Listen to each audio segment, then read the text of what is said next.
Good morning, everybody.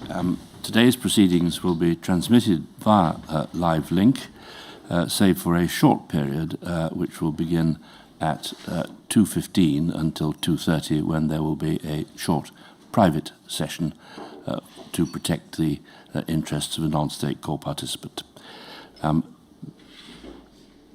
The proceedings will be transmitted after a 15-minute delay. Those with mobile telephones may use them to report what they hear in the hearing room, but only after 15 minutes have elapsed since the event that they're reporting. They may not be used for recording or photography. Thank you. May the witness be sworn, please. On your right hand and repeat the words after me. Yeah. I swear by Almighty God I swear by Almighty God that the evidence I shall give that the evidence I shall give shall be the truth, shall be the truth, the whole truth, the whole truth, and nothing but the truth. and nothing but the truth. Thank you. Please would you give your full name? Roger Charles Pearce. Mr. Pearce, you have provided a second witness statement to this inquiry. It runs to 361 pages. It's dated the 30th of January of this year. Could you please confirm that the contents of that statement are true to the best of your knowledge and belief? Yes, they are true to the best of my knowledge and belief. Now, in Tranche 2, you gave evidence about your deployment as a UCO in the SDS, which was between 1980 and 1984. Yes. Just want to go forward a few years. Between November 1992 and October 1996, is it right that you were a detective superintendent in charge of B Squad? Yes, that's correct. And so in that role, you would not have been working in S Squad or had dealings with the SDS? That's correct. Okay. October 1996 to the 27th of March 1998, was your role that of Operational Command Unit, or OCU Commander, responsible for operations or ops? Yes, and known as Commander Ops. And in addition to Commander Ops, you were also Detective Chief Superintendent of S Squad?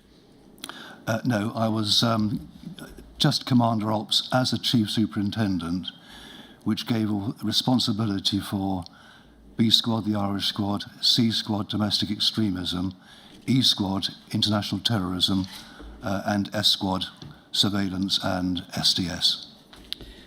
So Commander Ops, October 96 to March 1998, and then there came a period between April 1998 and September 1998 that you weren't in Special Branch because you were completing the Strategic Command course in Bramshill. That's correct. Right. And then you were appointed as Commander, Head of Special Branch on the 20th of September 1999? Yes. Also, concurrently, is it right that between October 98 and June 2003, you were Director of Intelligence, DOI, in command of SO10 and SO11? Yes, correct. Concurrently with Head of Special Branch. And that appointment as Commander took you up to June 2003 when you retired? Yes. Right. I want to, in my questions to you today, to focus on that period from when you were Commander of Ops to Commander Head of Special Branch, so 1996 to 2003. Just in terms of being clear about what your role was, when you were Commander Ops, in relation to the SDS, was your role primarily one of strategic oversight, problem solving? It was oversight, yes. Did that include, in that role, overall responsibility for the welfare of SDS officers? Yes, the primary responsibility would rest with the SDS management, but I would have overall responsibility beyond that. And if there's any particular problem, you would expect that to be escalated to you? Exactly, yes. As Commander, Head of Special Branch, you were also responsible for reviewing and authorising the SDS deployments ultimately, is that correct? Correct. as commander, did you report to AXO, the Assistant Commissioner, Specialist Operations, so David Vaness? Yes, directly, yes. Could you help us with the nature of that reporting to him directly? Could you give us a picture of how regularly you reported? What was the level of formality of that? Could you paint a picture of your relationship with AXO David Vaness, please? Well, we met formally through meetings of the Special Operations Management Board, which met about monthly.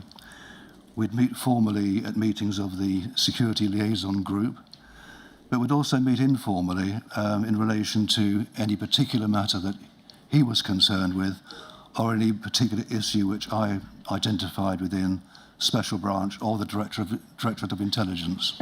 So our meetings were irregular, informal and formal.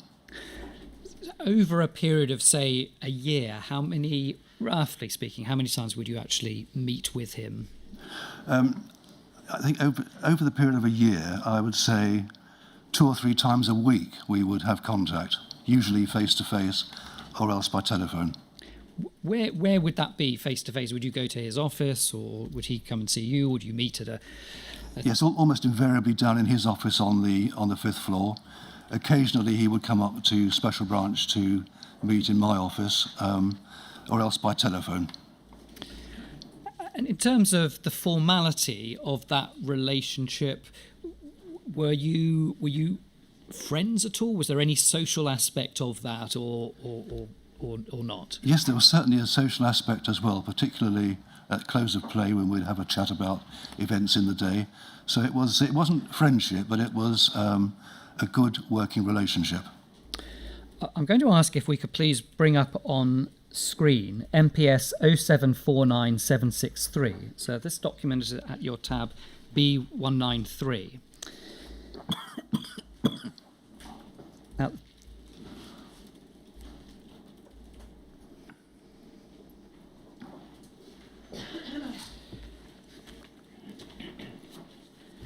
Now, this is a letter dated the 8th of August 2002 from HN123's partner to Assistant Commissioner Vaness. And just in terms of this document, is it correct that your evidence is that the first time that you became aware of this document was when it was disclosed to you by the inquiry? That's correct. Right. I want to ask you some questions about it. So the letter begins with, I've received your letter referring to AXO Vaness's letter of the 5th of August. And then the bottom paragraph, I wonder if we can just expand that. Thank you. Thank you. All right. So HM123's partner writes, interestingly, one of the Christmas parties that I was ordered by SDS management to attend was held in a public place with the members of the public overhearing what was being said. The SDS Christmas parties, it's something that stopped at one point, but did you attend any of those gatherings? No. The only Christmas party I would have attended with my wife would have been while I was serving undercover myself in the 80s. Thank you. And in terms of what is stated here, that HM123's partner describes it as being ordered by the SDS management to attend. Remembering back to the 80s, was there an expectation that this is an event that partners should attend? No, it was encouraged, but there was no real expectation. There was the hope that officers would bring their partners and that this could be very much a welfare and morale-boosting event. She goes on to say this, I was disgusted by what I saw and heard, particularly while SDS managers stood around. And then she says, for example, some people were laughing about Roger Pearce, who had been undercover in SDS some time earlier. And it was said that he had boasted about certain things he had done while undercover.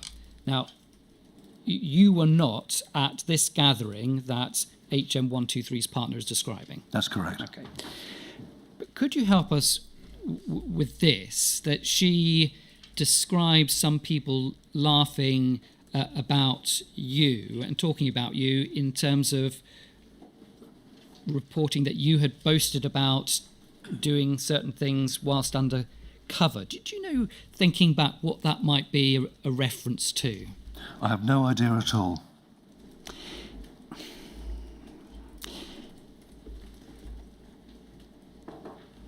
Is there any scope for, is there anyone else that you can think of, perhaps maybe she is describing someone else that you knew who did boast about things? I mean, you must have considered this particular paragraph for some time, reflected on it. Yes. What do you think she might be describing here? Are you able to shed any light on this from your perspective? Well, my first thought would be that I'm not really characterised as one of life's boasters. I don't go through life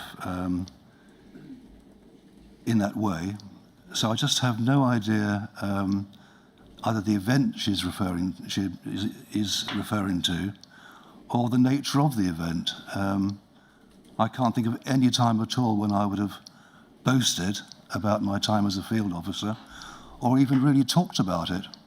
Because when one left, that was a line drawn. And although it was helpful, I think, having been an undercover officer who rose to be head of special branch and had oversight of the existing unit, it wasn't an opportunity to brag or boast about things that had happened in the past. You didn't put a precise date on it, but did you ever meet HN123's partner? No. The next sentence, HN123's partner writes, "Considering all I have heard about Mr. Pearce, I am surprised that he chose to ruin my life 2 years ago." Now, pausing there, this letter's dated the 8th of August 2002. So, referring back to 2000, again, given you would have reflected over this and the wording of it, could you assist us as to what that may be a reference to?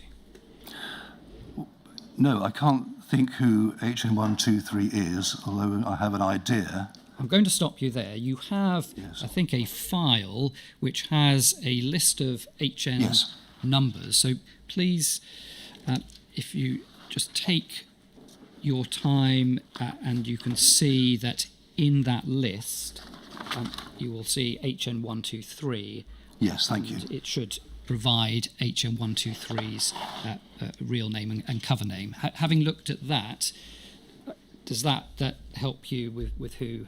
I certainly never met HN123, and above all, have no idea what she's referring to as an event from 2 years ago, unless this is to do with the civil litigation brought against the Met, the Commissioner.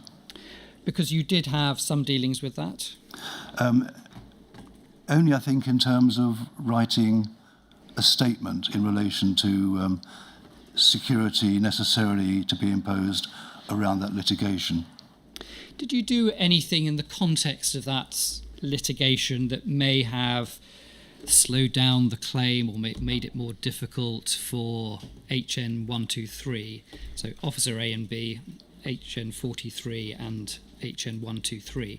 Any stance that you could have taken which may have slowed the process down, that might have explained why HN123's partner refers to it in this way as ruining her life 2 years ago? No, I'm sure I took no part at all in the litigation. Okay.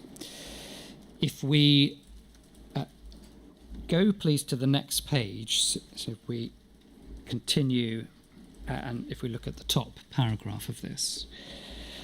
So over the years, undercover officers have boasted, so a general reference here of undercover officers boasting, not specific to you, amongst other more serious things, their extramarital affairs while undercover, both heterosexual and homosexual, and of children born as a result of some affairs. Now, again, in relation to that sentence, HM123's partner has clearly felt a need to put pen to paper and to refer to this boasting. Does that, in a general sense, you've described that you yourself are not boastful, it's not something that you did, but what about all the other undercover officers that you would have had contact with? Does that ring any bells? Does that chime with what you yourself experienced? Well, to my knowledge and recollection, this would be totally opposite to the culture within the SDS undercover community, if you like. I never heard any officers boasting about extramarital affairs, heterosexual and homosexual, or of children born as a result of those affairs. So Bob Lambert, was he a friend of yours? He wasn't a friend of mine, but I came to know him mostly as Commander Special Branch and Commander Ops. And after he had left the SDS management role to set up the Muslim Contact Unit. And so he's accepted that he had 4 relationships undercover and had a child, TBS, whilst undercover. Yes. In terms of what is described there as boasting about extramarital affairs whilst undercover, Yes. in fact, that did reflect what had happened, though, didn't it? Yes.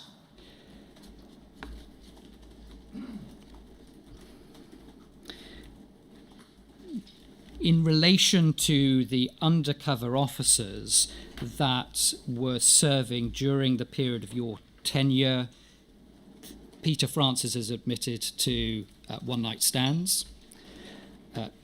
HN26 believed to have had a relationship with ALF activist Thomas Frampton. Yes. DC Mark Jenner, inappropriate relationships. Yes. Jim Boyling, inappropriate relationships. James Thompson, inappropriate relationships. Recent evidence that HN60, cover name David Evans, also had an inappropriate relationship. Carlo Siraki, inappropriate relationships. And so, given that that's what was happening,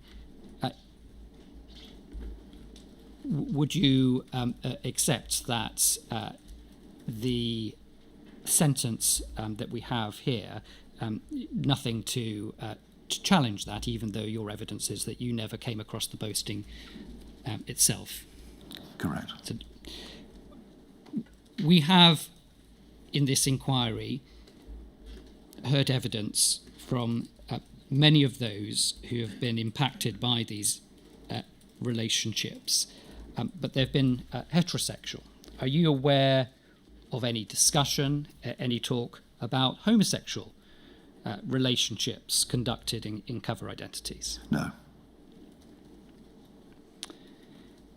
The next sentence, yet SDS line management insist on SDS officers being in a stable heterosexual relationship in their non-undercover lives. That's right, isn't it? That the position taken by the SDS was that it was important to have a stable relationship at home. That's true. And the criticism within that second sentence is that essentially it exposes the partners to harm because their partners, their undercover partners, are having all of these relationships. And so what is the point that comes across from reading that, isn't it, is that, well, the SDS insists on the UCOs being in relationships, but at the same time, all of these UCOs are having affairs. And so can you see that it does cause harm to Yes. those partners? Yes. And would provide an explanation for why one of those partners, in this case HN123's partner's case, angry Absolutely. to write. Absolutely. Was that a mistake, looking back on the policy of insisting that, with the odd exception, that the UCOs were married or in an equivalent relationship? Was that a mistake because you are exposing the innocent partner to harm? Well, that's a major risk of any undercover deployment.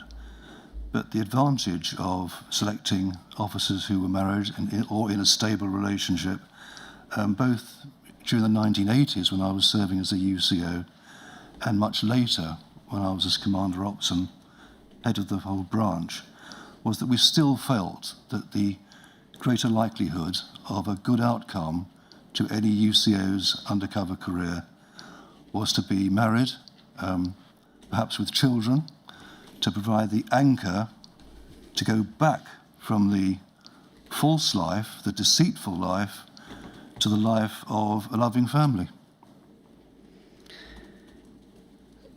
That's a huge reliance on the partner, though, isn't it? Oh, very much. And particularly over some of these deployments lasting several years. Yes. And the inquiry have heard evidence that there was a meeting right at the beginning of UCO's deployments, and it's described as being about 45 minutes, maybe an hour. And essentially that's it. So that is the contact between the SDS and the UCO's partner. There's that short meeting. We've heard description of the Christmas parties, but that is it. Would you agree that there was woefully inadequate support, assistance to those partners that the SDS relied so much on? In hindsight, I agree entirely with that. With hindsight, what could have been done differently? Knowing what you know now, what would you have done differently in relation to those partners? Well, I think, as you remark, there's an initial meeting with the officer and his partner, at which the managers lay out as best as they can the likely life that the officer is about to lead and the strain that's going to impose upon the relationship. And remarkably, partners accept this and all that goes with it. The managers would invite the partner at any time to contact us if you feel that there's a need, there's a change in temperament or personality of your partner, and we will assist. But there was nothing formal laid out to say that the SDS management would seek or would require separate meetings with the partners of officers serving undercover. And I think that was a mistake, that we should have done that many years ago, and that would have helped, not only in reassuring the partner, but in enabling us to look for signs through the partner of a deterioration in the UCO himself. Another difficulty that the partners had is that they obviously told that their partners' deployments were secret, and so they themselves couldn't talk to, say, their friends about what they were going through. That's exactly right, yes. So isolated over extended Yes. period of time. The deployment put the officer under great pressure, but it also put the partner under great pressure. I think this wasn't allowed for and should have been. Just to continue with the correspondence, it then goes on to say they then seek to undermine the very relationship that they rely on. As you, and this is addressed to Axo Vaness, as you once described to me, the SDS is indeed and in quotations, cowboy outfit. Do you remember ever hearing those words spoken by David Vaness a reference to a cowboy outfit, referring to the SDS in that way? No, David and I discussed the SDS quite a bit, particularly where problems had arisen. I never heard that reference used. Did he ever express a view, maybe not those exact words, but with that meaning that the SDS was, say, a maverick unit or something of that tenure? Was it ever described in that way at all by him to No, you? I think David Vaness viewed both SDS and SO10, the undercover unit which dealt with criminal conspiracies, both as centres of excellence. And in terms of the description here, it's obviously not describing it as a centre of excellence, but what you're saying is that description is out of character. Completely. I wonder if MPS and or the fathers of those children are paying for their upkeep. Perhaps not. And then it says this: I understand that Roger Pearce had to produce a statement for the 2nd of August 2002. And do you think this could be what you were referring to earlier, a statement arising out of the civil proceedings, the officer in A and B litigation? I don't recall the statement being connected to the subject matter which HN123 outlines there. I recall my statement as being concerned only with the necessary security around the litigation.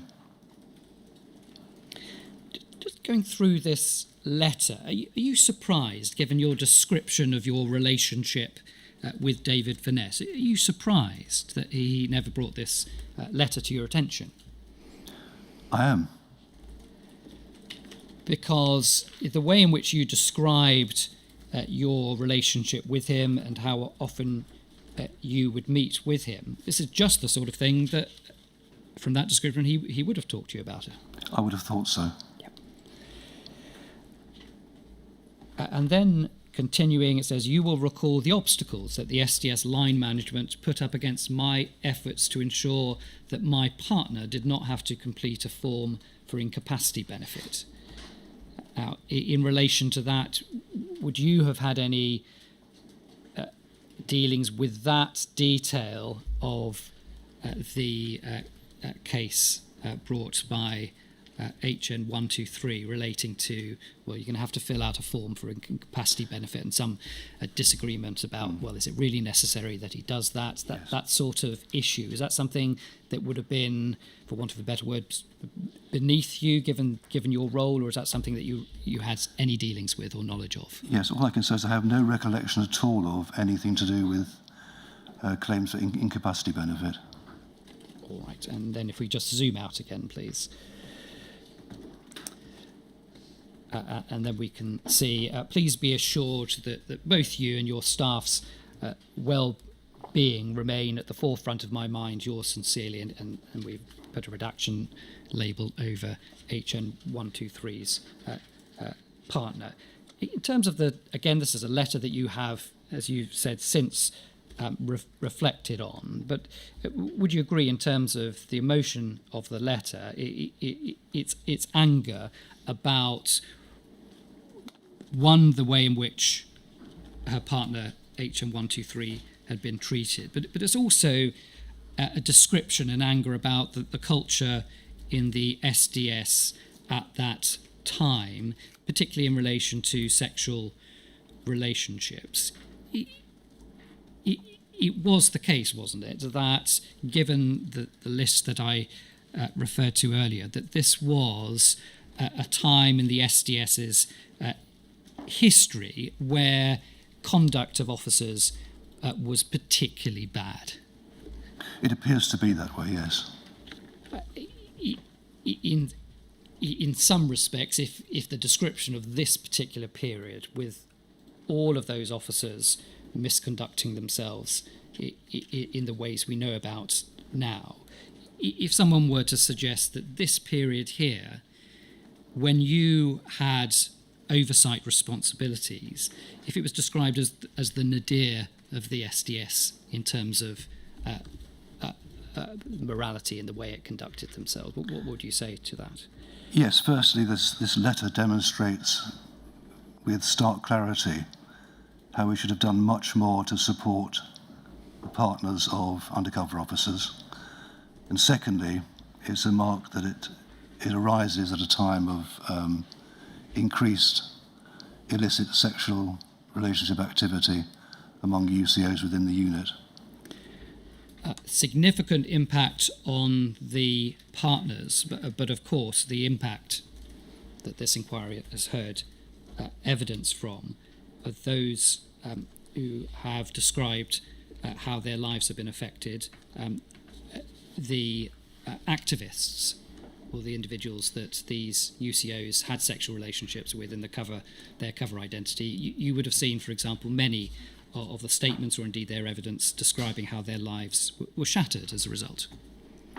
Yes, one can't read about or listen to or watch the accounts of the activists, the women affected by these relationships, without a kind of deep sadness. And for me, the greatest impact comes not from the anger or rage of the women deceived, but almost from their bewilderment that they were in love. They believed the officer was in love with them as well. And there's a continuing and abiding sense of sadness and incomprehension as to what's happened to them. We've heard evidence from the UCOs, their cover officers, the DSs, the layer above that, DIs, the DCIs. In terms of what happened, as far as your role as commander, what responsibility do you take and why for focusing on the relationships, allowing that to happen in all those instances? What responsibility or blame, to use that word, would you yourself take, or if any? I do take responsibility, but I would distinguish that from blame. But I take responsibility as I've expressed in my statement at, I think, para 255 or thereabouts.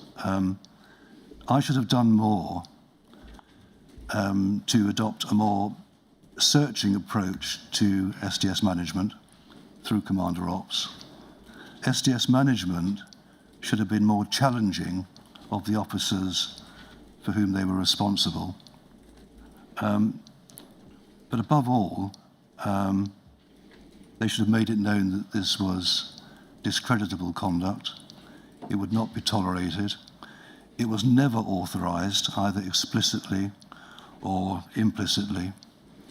It should never have happened. And I think that, in practical terms, SDS management should have done what might be called dip sampling, looking at particular officers and being more challenging of them as to their conduct.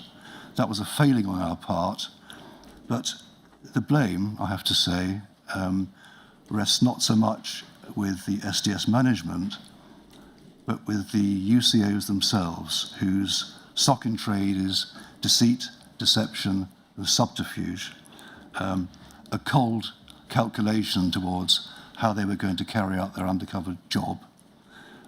When they turned that against the office, it broke down the relationship of trust which should have existed between the two.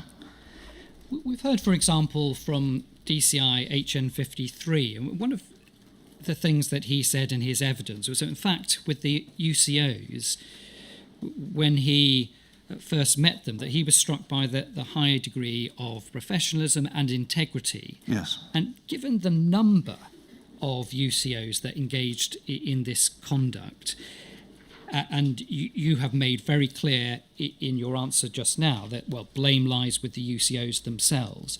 But given all of these UCOs seemed to end up enacting this behaviour, do you think that was partly as a result of the lack of training and the culture within the SDS itself? So you have quite often relatively young officers joining the SDS, but many of them, if not the majority of them, end up participating in this sort of conduct. So I know that you've just said, well, the blame lies with them. But could you not use that word blame also as a result of the culture and the lack of training in the SDS itself? Well, there could have been more training, more intensive training, but UCOs selected for this difficult work are at the base level police officers, and police officers are subject to the discipline code, and illicit sexual relationships of the type that we've seen within the unit at that time amount to discreditable conduct. There should be no need to have an express prohibition, although on reflection we probably should have made that clearer.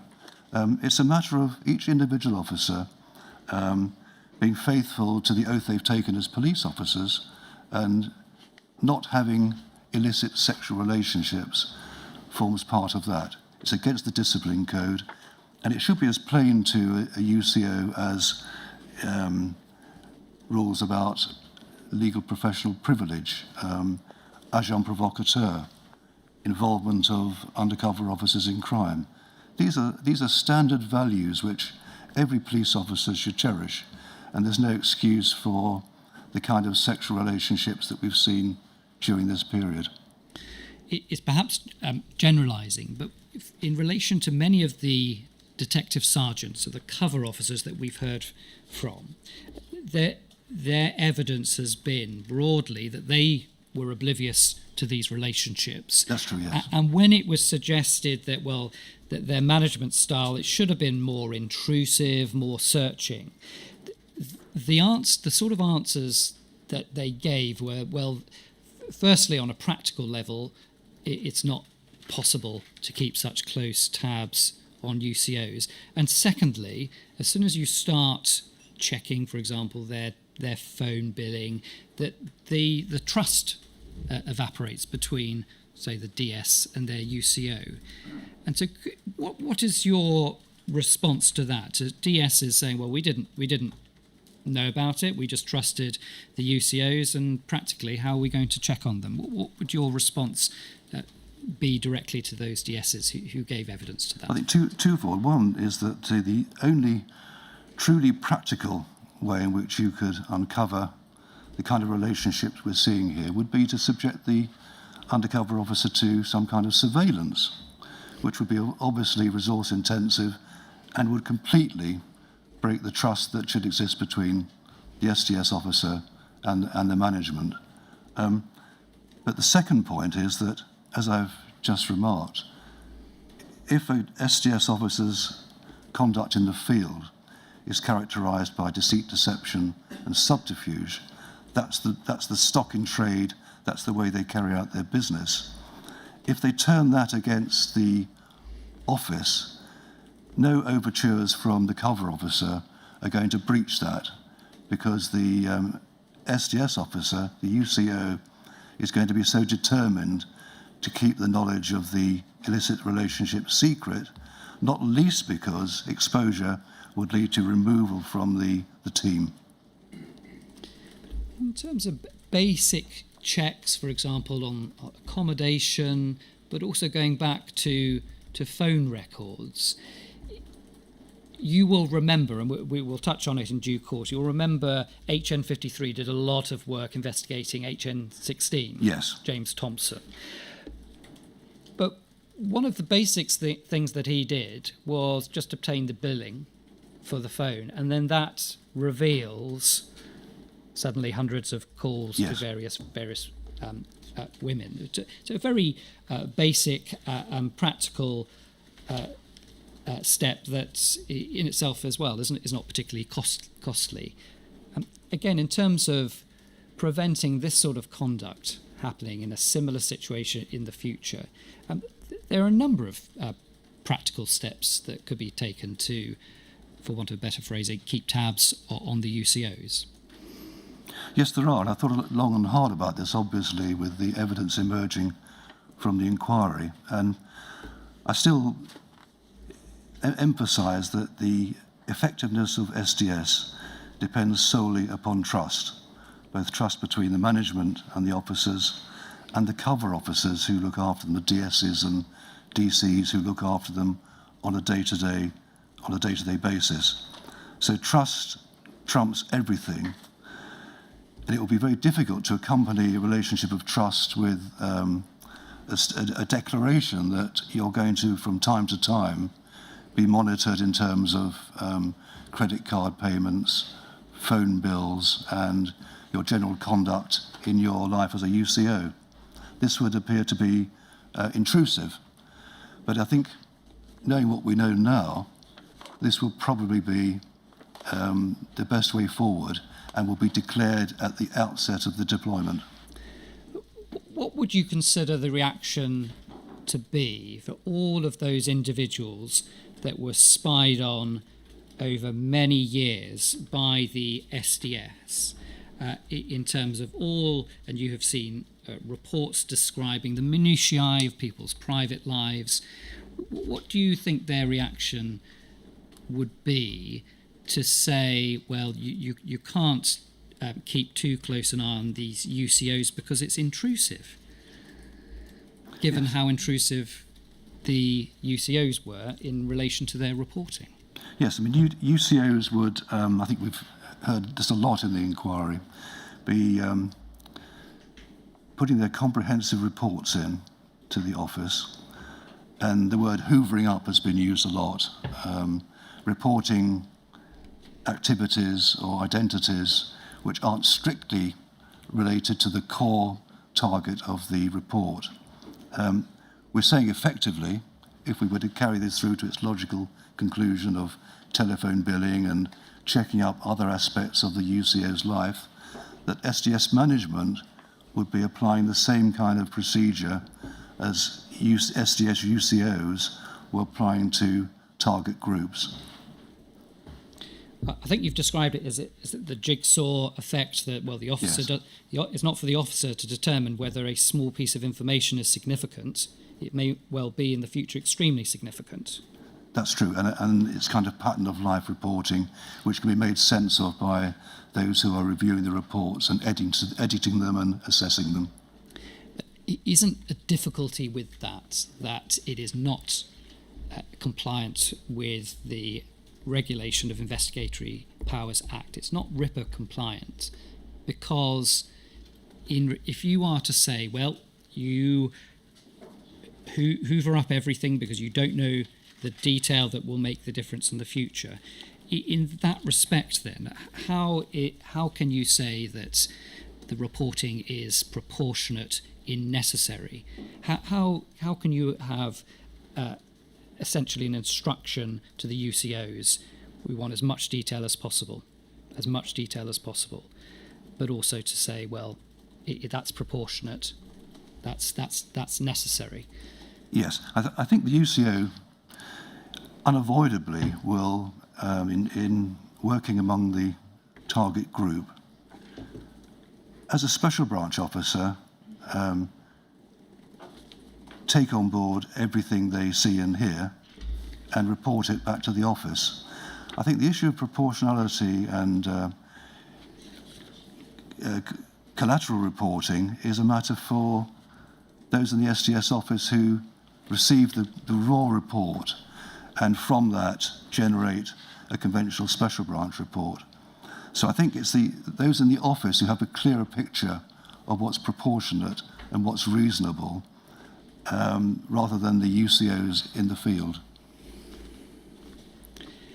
But the evidence from those in the office was essentially to pass it, that's a matter for C Squad. We'll provide all the evidence to the Yes. intelligence to C Squad, and if they consider, well, we don't need to hear the details, we don't need all the minutiae, the details of this relationship or that, they will then make that decision because they have a better overall assessment. That's true, yes. But of course, no one from C Squad ever contacted the SDS and said, well, none of this is necessary, none of this is proportionate. So it's expecting someone else to provide that filter, and it's never applied. Well, I understand that entirely, but I would still argue that the close relationship between, for example, C Squad, the main recipient of our SDS intelligence, and S Squad should have resulted in the kind of discussion about material that we'd like more about, material that we'd like less of in accordance with the requirements of RIPA about proportionality. Just to give an example, let's look at an example. Could we just bring up MPS 004908? So this is your tab B131.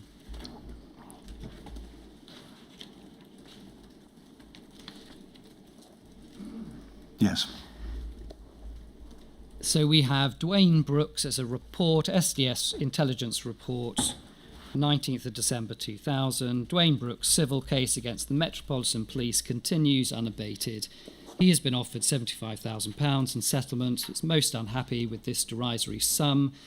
He is after a similar amount to that offered to the parents of Stephen Lawrence, £300,000. However, there is the possibility that he will lose legal aid if he refuses the offer, if the barrister thinks that the offer is reasonable. Source comment: Brooks does not enjoy general black community support due to his lack of patronage for other similar causes.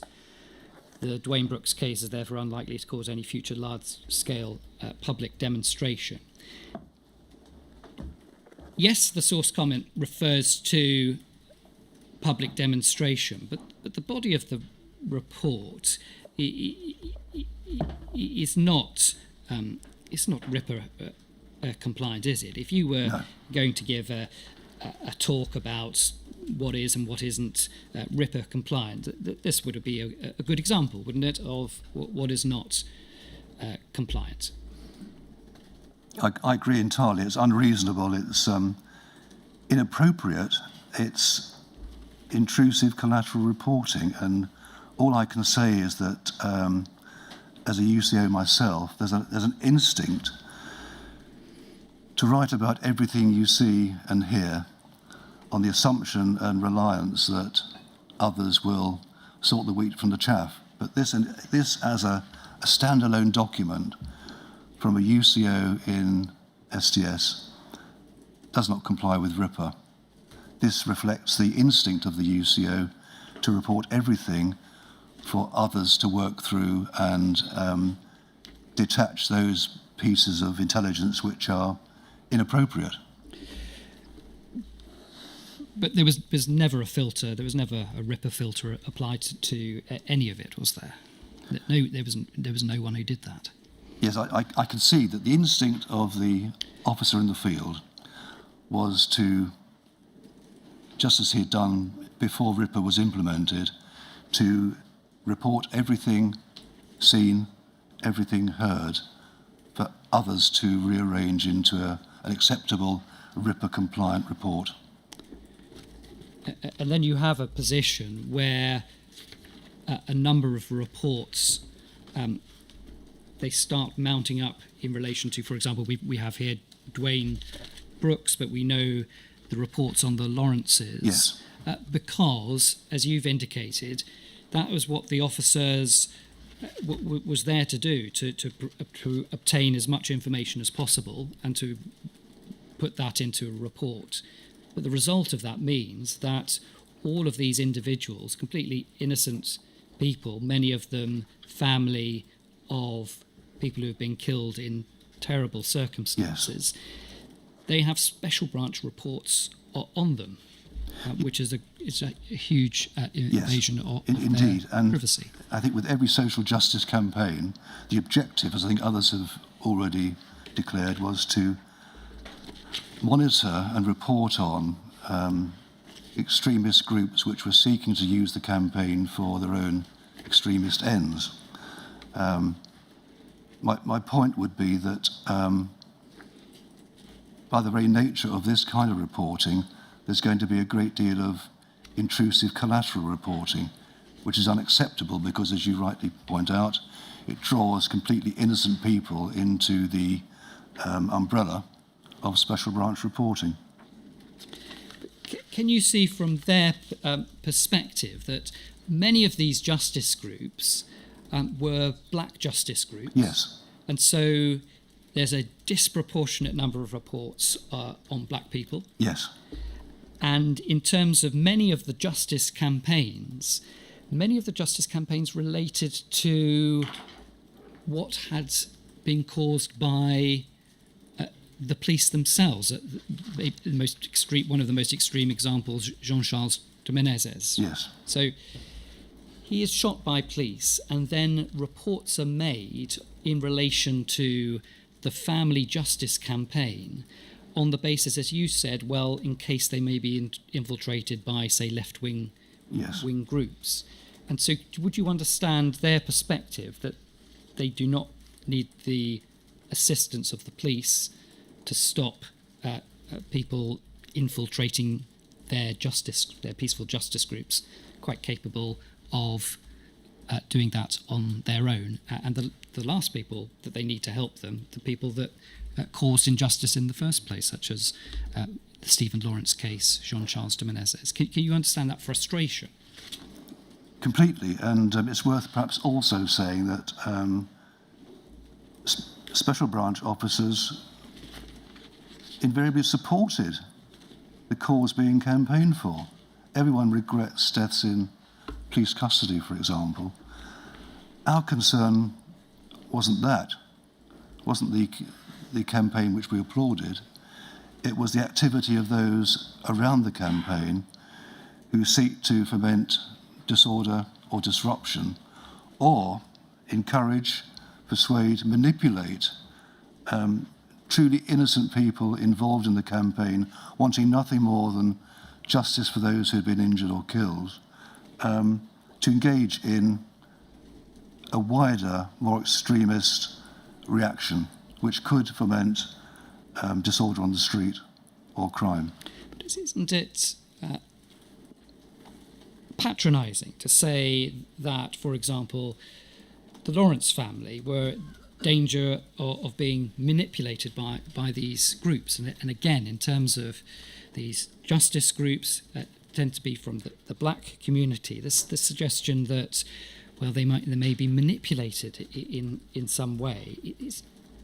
Can you see how it is perceived or considered as being discriminatory? Because these black justice groups, they are spied on, and one of the bases is, well, they may be manipulated. I do, particularly in the sense that Neville Lawrence in particular had made it absolutely clear that he had no interest in joining those in taking to the streets or engaging in any activity beyond that of seeking justice for their murdered son, which is exactly, of course, what we wanted as well. But we had to follow the intelligence and evidence that we were receiving that groups around the Lawrence campaign were, for their own reasons, seeking to manipulate it.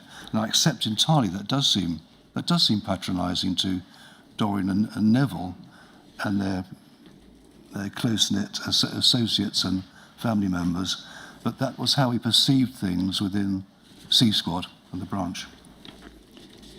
In terms of Dr. Neville Lawrence, in the way in which you describe him, is in accordance with this. It's very difficult to see what more he could have done to conduct a peaceful campaign.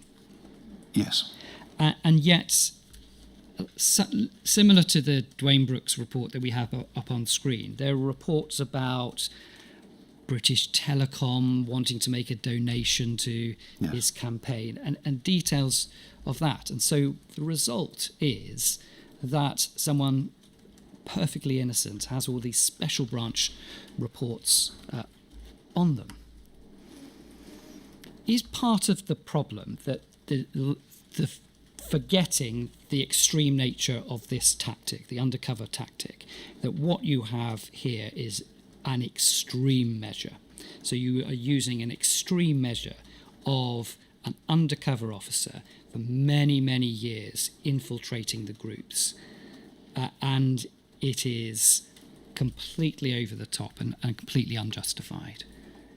Well, it depends on the basis for the deployment. If the indications are from C Squad in this case that a particular group around a particular campaign is intent upon fomenting serious disorder on the streets, to get people out on the streets, to hijack a perfectly honourable campaign, then we would have a duty to monitor that, infiltrate it, and report back. But I do accept entirely your point that this could be seen as an unnecessarily intrusive measure and a very heavy-handed approach to take. But we felt, all our assessments were, that in these particular cases, the groups around them were intent on creating disorder. And that was our duty as police officers to minimise or prevent. But in terms of, for example, the Lawrence inquiry, the very fact that there was spying on these groups during the Lawrence inquiry itself, that would be something that would be likely or possible to spark disorder. The very fact that the police were spying on these groups at the very time of the Lawrence inquiry. So that action might have provoked disorder had it been known at the time. Yes, I see that. I see that point entirely, but I still return to my own point that our abiding duty, even during the inquiry, was to minimise the risk of public disorder on the street, although that had accompanying risks as you've just described.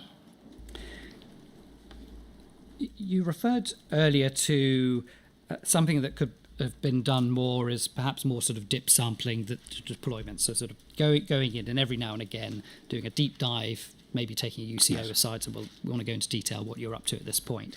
But is it correct that you did carry out some degree of dip sampling when you were in the position of commander, that you would attend the UCO officers and have a look at the documents, the reports, and speak to some of the officers? Is that right? That's true. I would visit from time to time. David Verness would visit from time to time. And it's worth perhaps saying here that throughout its history, from 1968, every single commissioner had visited the SDS. So in terms of responsibilities, commissioners who had responsibility for tens of thousands of officers would spend the afternoon over an indifferent lunch with just 10 officers. So there was interest from the very top in the way that SDS carried out its work, in the quality and calibre of the officers themselves, and in the way they conducted themselves and made their reports and gathered their intelligence and so on. It's the problem with that these visits, that they are more of a morale booster rather than any sort of check on what is happening. And so in terms of any investigation into precisely what's happening, would you accept that they were superficial as far as that was concerned? And really, the real benefit of those meetings was a morale booster for the UCOs? Yes, I accept that entirely. The objective of a visit which I might make or which David Verness might make with me was to, first of all, emphasise the value of the work they're doing to the Met, to the Special Branch. Secondly, to thank them for doing such a job in such difficult circumstances. Thirdly, for example, to thank them for the sacrifices they and their families were making, but very much an overture of thanks and appreciation. It certainly could never count as a kind of deep dive to which you just referred.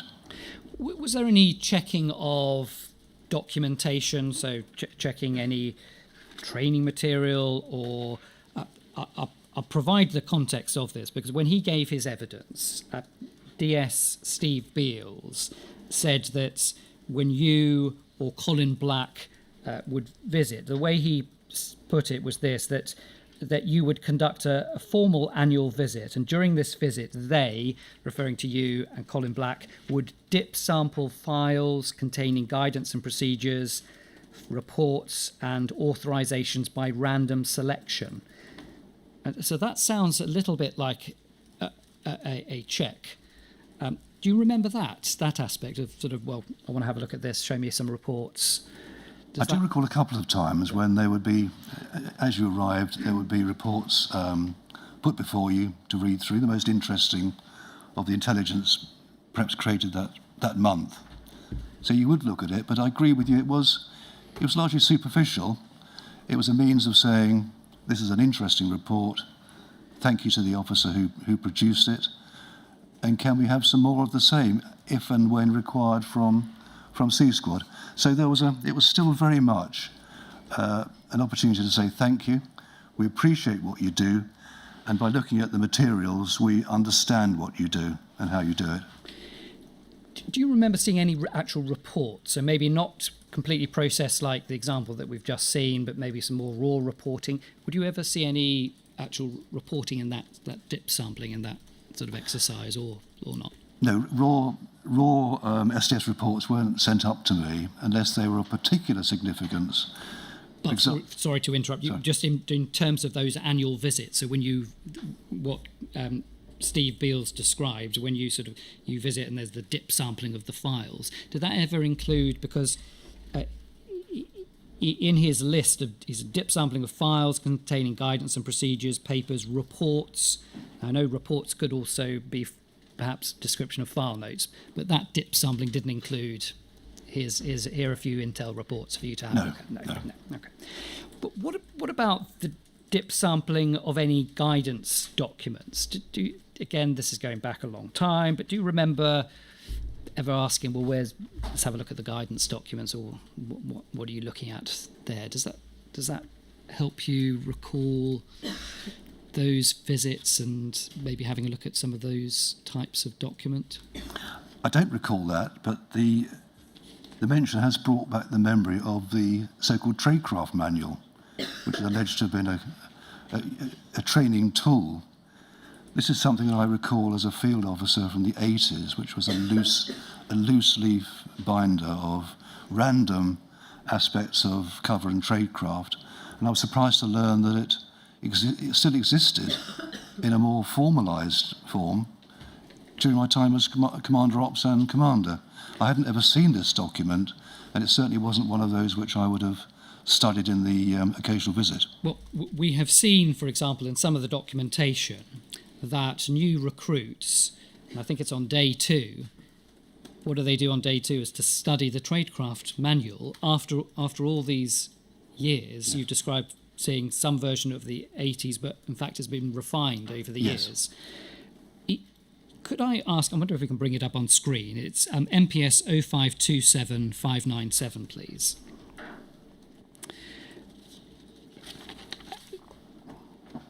We've heard your description is not dissimilar to, for example, we've heard from Detective Sergeant Bernie Greeny, who described it as a collection of anecdotes. Yes. The way he described it. But isn't the difficulty with that it's not described as a collection of anecdotes to the new recruits? So these are the new officers. On the second day, they are told to study the document that we have up on screen. If we look at it, it does look like an official document. It doesn't look like a scrapbook or a collection of anecdotes from we can see the title page. And if we just turn over, please, we can see, again, is this what you're referring to? Is it's a bit more sophisticated than you remember? We've got a table of contents here. If we go through, perhaps if we turn to page 5 of this. And so just putting yourself in the position that you were in as a new UCO, it's your second day, and you're told to study this document, and you read the first sentence of it. This manual of tradecraft for the Special Demonstrations Squad is designed both for new members of the squad and also as a guide to best practice for members of the squad during their posting. And so, if, having read that sentence, any UCO would consider this as best practice. I've been asked to read this and study this tradecraft manual.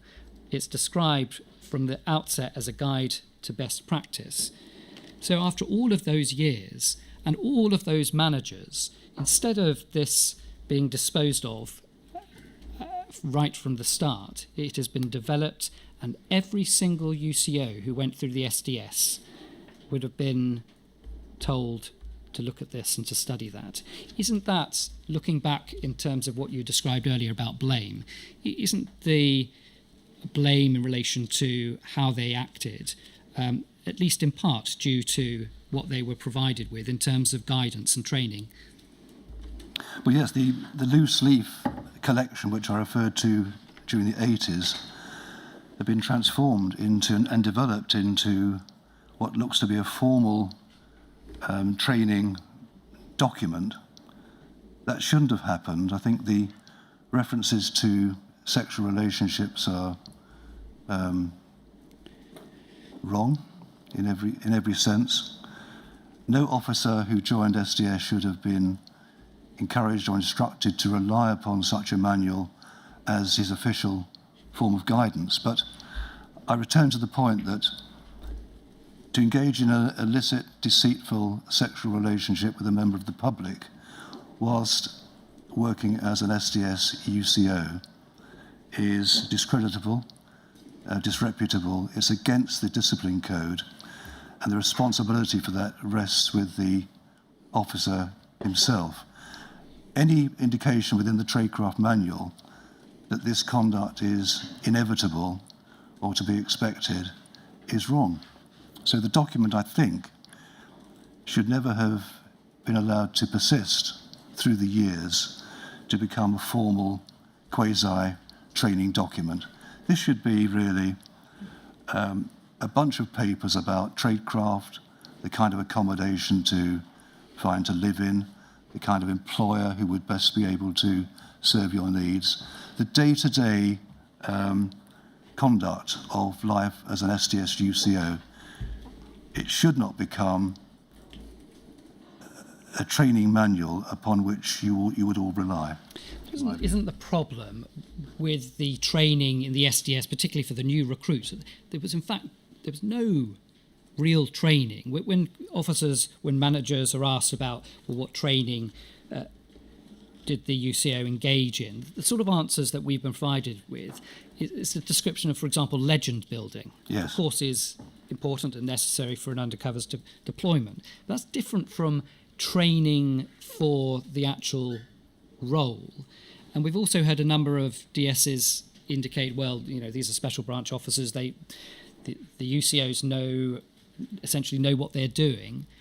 And another answer is they learn from their peers. Yes. The best people to learn from are, in fact, the other UCOs in the field. And again, isn't that a problem that there's no proper training, that instead all of these UCOs, in addition to the tradecraft manual, were said, well, have a word with those already in the field. And you would appreciate, looking at who those other people were, the last person that you would want a new UCO to be taught tradecraft from would be someone like James Thompson. Yes, I accept that entirely. And we were in a difficult position here because it was a top secret unit. So to whom do you go to seek a training program? I think the best way to describe the training that was provided is that of a kind of apprenticeship where you would work alongside others who were already in the field, who would guide you and advise you on the best way forward. When that officer is someone who's engaging in an illicit sexual relationship, that's obviously completely unsatisfactory. And it's perhaps worth saying that as the director of the National Undercover Training Course, which was for SO10 and other officers around the country who were engaged in infiltrating existing criminal conspiracies, I did consider, and I think I asked HN53 to consider whether SDS could become part of that. But because our role was to gather political and security intelligence over the long term, rather than to gather evidence in the short term, which would later be heard in court, it just wasn't practical, both for security reasons and for reasons of substance, to involve SDS in the National Undercover Training Course. Am I right in thinking that your time in your role as Ops Commander, Commander Head of Special Branch, you uniquely were in that position, having been an SDS UCO? Yes. at the time when your DCI was HN58, who had also been an SDS UCO, at the same time as the DI, HN53, had also been an SDS UCO. So you have this unique position where those three levels in the hierarchy, all of them had been SDS UCOs. Yes. And over and above that, you were responsible for training at an extremely high level. And that opportunity to say that, well, for security reasons, we weren't able to provide any training, that doesn't explain the lack of training, does it? That there's security measures that Well, couldn't be provided? it wasn't just security measures. It was more about the substance of the course offered by the National Undercover Training Course, which was essentially for evidential reasons to train officers to infiltrate existing conspiracies, criminal conspiracies, at huge risks to themselves, actually, over a short term, with a view to gathering evidence from which perpetrators could be arrested, charged, taken before the court, and the undercover officer might well appear to give evidence. That was completely different from the kind of role played by special branch SDS officers, who, as I say, were there to gather political and security intelligence over the long term. So there was a kind of dissonance between the two types of training required. And the difficulty for SDS was that there was no one else you could turn to outside the SDS without compromising the security of this top secret unit. All of that experience of the three of you, so you, HN58 and HN53, all that experience as UCOs, all of those years between you, and also for HN58 and HN53 as managers for HN53, for example, almost 7 years as a manager over and above his UCO deployment. We go back to the document we looked at the start, that description of the boasting and the talk that's going on in the office. Would not they have a perfect experience to give practical guidance because they know the problems? Would it not have really been known that all of these officers, or many officers, were having affairs with those that they were spying on, that there was family breakdowns at home? Wouldn't they all known about that? And wouldn't they be in a unique position to say, I know exactly what you're going to go through because I've been through it myself. These are the pitfalls. Do not, under any circumstances, sleep with an activist, because there are no circumstances in which that would be acceptable. Very, very clear in relation to practical problems in terms of the partners at home. These are HN53 and HN58, and you know the precise problems. But again, none of that was provided. It was a vacuum as far as any guidance was, wasn't it? A complete vacuum. I think that has great merit. We just didn't know that these sexual relationships were in existence. At the time, it only became evident much later. With hindsight, this certainly is an absolute red flag, but also an opportunity for those with experience of SDS as UCOs who later became managers, including me, to get together to work up a more effective and more formalised training programme without reliance upon what was a loose leaf folder, now called the Tradecraft Manual. Could we turn to page 27, please, in the document that we have?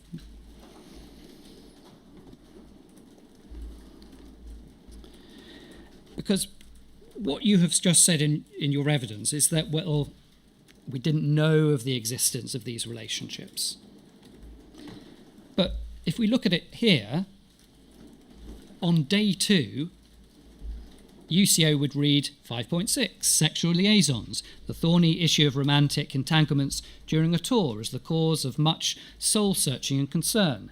In the past, emotional ties to the opposition have happened and caused all sorts of difficulties, including divorce, deception, and disciplinary charges.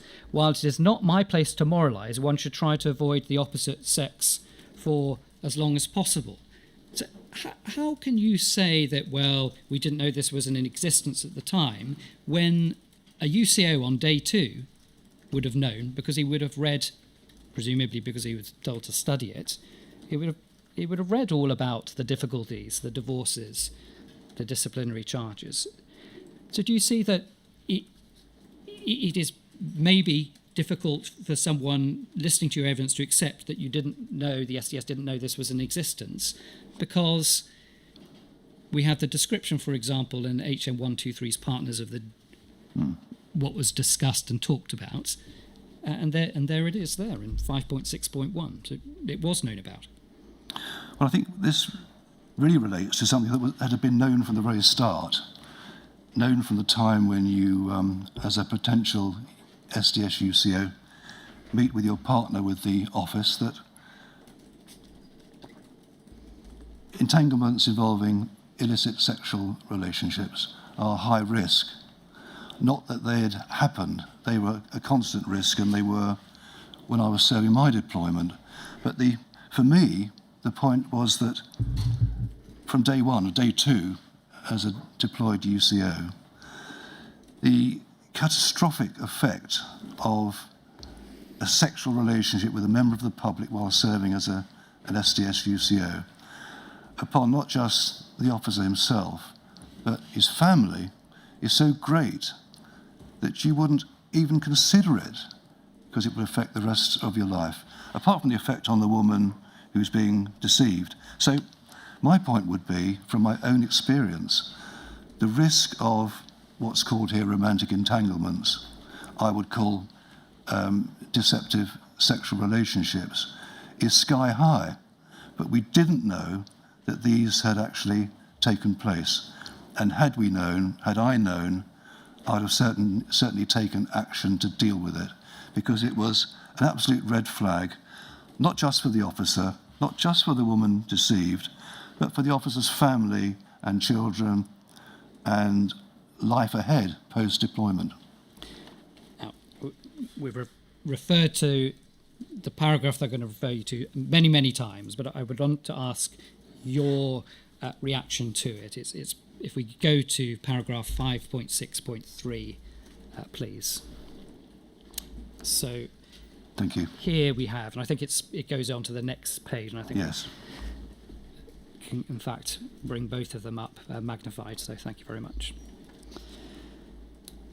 While you may try to avoid any sexual encounter, there may come a time when your lack of interest may become suspicious. In these circumstances, you can either try to introduce an appropriate male or female from your own relations or friends. Just pausing there, in terms of that suggestion, that, for example, D.S. Bernie Greene described as madness, the suggestion that if someone was suspicious that you were single, that an SDS officer would get their friend of theirs or a relation to stand in. Would you agree with that as being madness in terms of? Oh, entirely. And it's been tried on numerous occasions to insert somebody, perhaps another SDS officer, a female SDS officer, to pose as your girlfriend. And all that happens is that the group tries to recruit the girlfriend to the target group. So it doesn't work, it's madness, and it isn't a way to deal with or reduce the risk of sexual entanglements as an SDS UCO. But there are only two options, aren't there, from a management perspective? Either the managers didn't read this, and you've indicated in your position you didn't read it, yes, as a manager, or the managers did read it and didn't consider it incorrect advice. So essentially, if we just look at the rest of both options are fraught with difficulty, you must make your own mind up about how to proceed. If you have no other option but to become involved with a weary, you should try to have a fleeting, disastrous relationship with individuals who are not important to your sources of information. One cannot be involved with a weary in a relationship for any period of time without risking serious consequences. And so here it is giving green light. It's saying, well, look, if you've got no other option, then you make your own mind up, and if you're going to do it, make sure it's a short, disastrous relationship. So you retain your legend that no one's suspicious of you for being single. Was that not, in fact, the SDS policy that, well, if you want to improve your legend, it's permitted.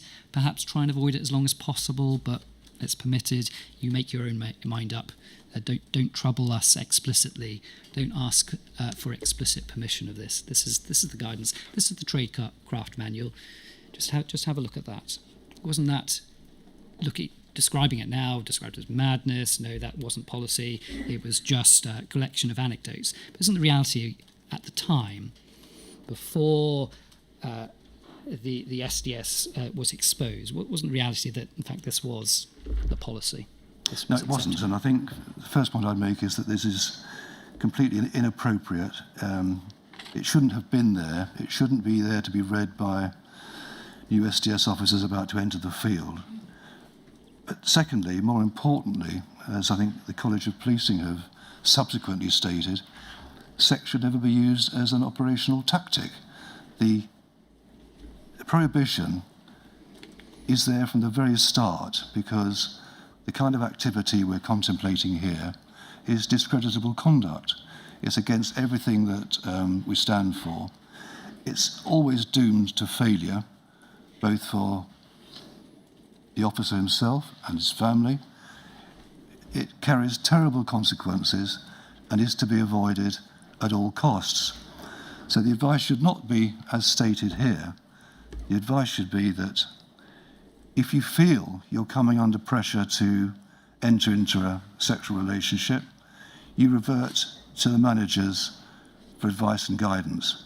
The risk of that is that the UCA may feel that the manager will pull you off from the deployment rather than help you to circumvent the risk, but that is the only way forward. That's part of the trust between the UCO and his handler and the SDS management at intermediate and senior level.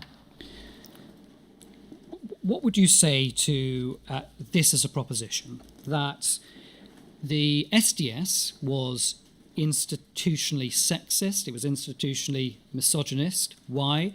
Because in a formal document, the Tradecraft Manual, you have a tactic that discriminates against women because the majority of the UCAs were men, and so the majority of the victims, and by that I mean those that these undercover officers had sex with in their cover identity, that it is that action by the officers is sexist, misogynist, but because it's referred to in this way, year after year after year, it survives in the Tradecraft Manual.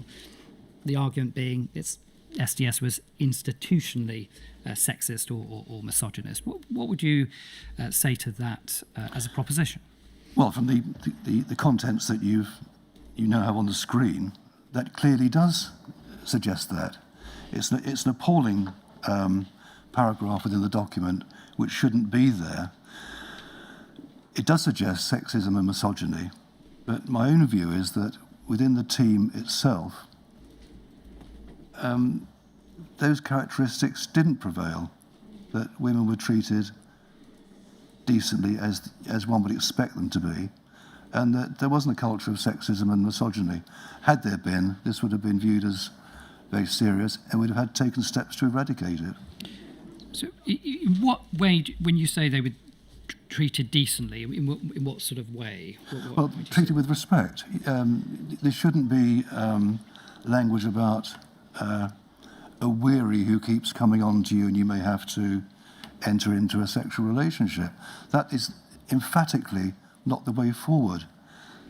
The way that was acknowledged at the time, going back for many years, was that a unique characteristic of a proposed SDS deployment was the high risk at some stage during the deployment of sexual relationship arising.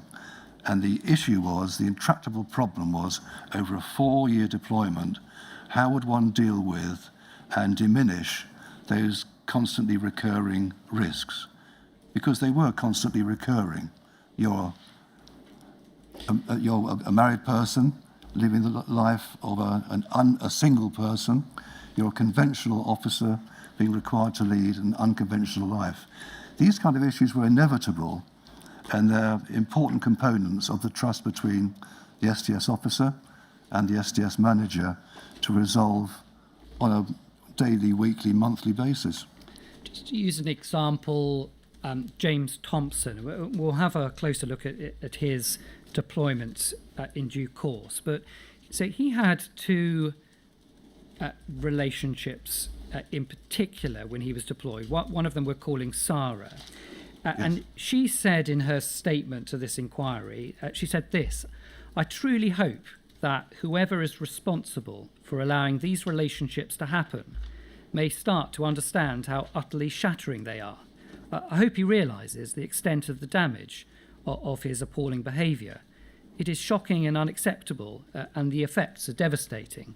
I know I'm dealing with the after effects and have had it impact my life for the last 20 years or more."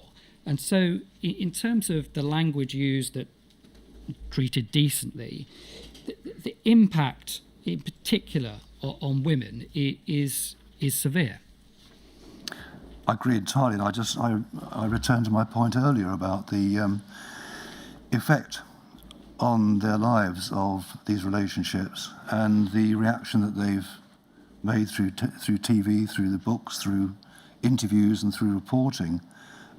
It's something that arouses deep sorrow and regret, not just from us, of course, but from them. Their lives have been materially impacted by this activity, and as she says, quite rightly, it's for 20 years. So it's life-changing, not just for the officer, but more importantly for the woman affected. So I don't know whether that's a convenient moment for a mid-morning break. Yes, it is. I would like to ask questions about two topics that you've asked so far. First, the one we're dealing with at the moment. Given all that I know about deployments, and that you know both at first hand and second hand, the risk of sexual relationships developing undercover in the identity of the undercover officer, deceitful sexual relationships, was plainly high. Yes. Other than withdrawing the officer when it became apparent that the risk had reached a point at which it had become critical, Yes. what could have been done? I think if the officer reported to STS management that he was encountering an increasing a ratcheting of the risk of an approach from a woman that he should engage in a sexual relationship, it may have come to the nuclear option of either redeployment or withdrawal of deployment. And I think, sir, that that's one of the reasons why STS officers facing this high risk didn't report to their managers, because they feared that they would lose their job, essentially. That, I think, it depends to a significant extent on the individual circumstances of the officer and the character of the individual officer. But the plain fact is that the only method of dealing with it which ensured that it would not occur was withdrawal. Yes. Yeah.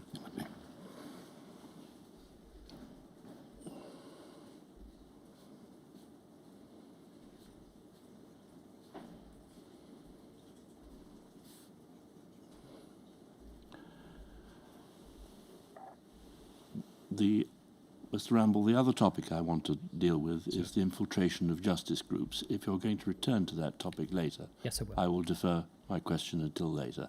Yes, I will. Thank you. In which case we'll break for a quarter of an hour.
Mr. Pearce, we were considering your attitude towards UCOs having relationships. I wonder if, to be fair to you, if we could just bring up, please, Mr. Pearce's witness statement. Could we go to paragraph 177.5, which is on page 141, please?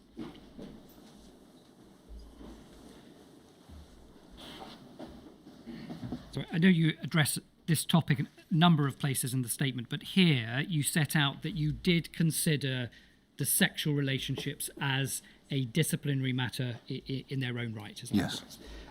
And you go on to say, my understanding from my own UCO deployment and in my role as Commander Ops and Commander Head of Special Branch is that UCOs were not permitted to pursue sexual relationships whilst deployed unless explicitly authorised. Now, just pausing there, who would you, when you talk about, well, not allowed unless explicitly authorised, who do you have in mind as the authorising officer for something like this? So who would be responsible for authorising an undercover officer to engage in a sexual relationship or sexual encounter with a member of the public? Who in the rankings? I believe in view of the seriousness anticipated of the relationship, that would be me. Is it fair to say that no one ever sought your explicit authorisation? That's true. Okay. You go on, it would only be granted in extreme extenuating circumstances. And then you give some examples, e.g. to uphold the UCO's credibility and cover where their life was at risk, for serious risk of public disorder likely to result in serious injury or damage of property, or where terrorist activity was contemplated. And so what you're setting out here in your statement is a very high bar. You're referring to the risk to someone's life. Yes. All right. Even in cases in which the exceptional threshold was met, it was a matter for the judgment and discretion of the authorising officer, that you've indicated would be yourself, Yes. As to whether to authorise the sexual relationship or its continuation. And then you say this: the matters I believe you would need to be considered are set out, and you refer to a couple of pages in your Hearn, your witness statement that you gave to Operation Hearn in 2013. And I wonder if you can just, for completeness, go to that section. So it's MPS 0722612, just so that we have from you your evidence as to when, if ever, it would be an acceptable tactic. And so if we go from the last few lines of page 7 and also have up page 8, it's not very clear. We might need to expand it. But so if we just read the last part of page 7. So as a commander, I'd expect to be informed of long-term sexual relationships and have offered some considerations, and then it's from unit managers. And then if we just go over the page, please. So if we... Thank you. Risk to the officer, including welfare and duty of care, risk to the operation, length and nature of the relationship, likely intelligence benefits from continuance, especially where serious crime is anticipated, and whether that intelligence or evidence can be obtained from other means.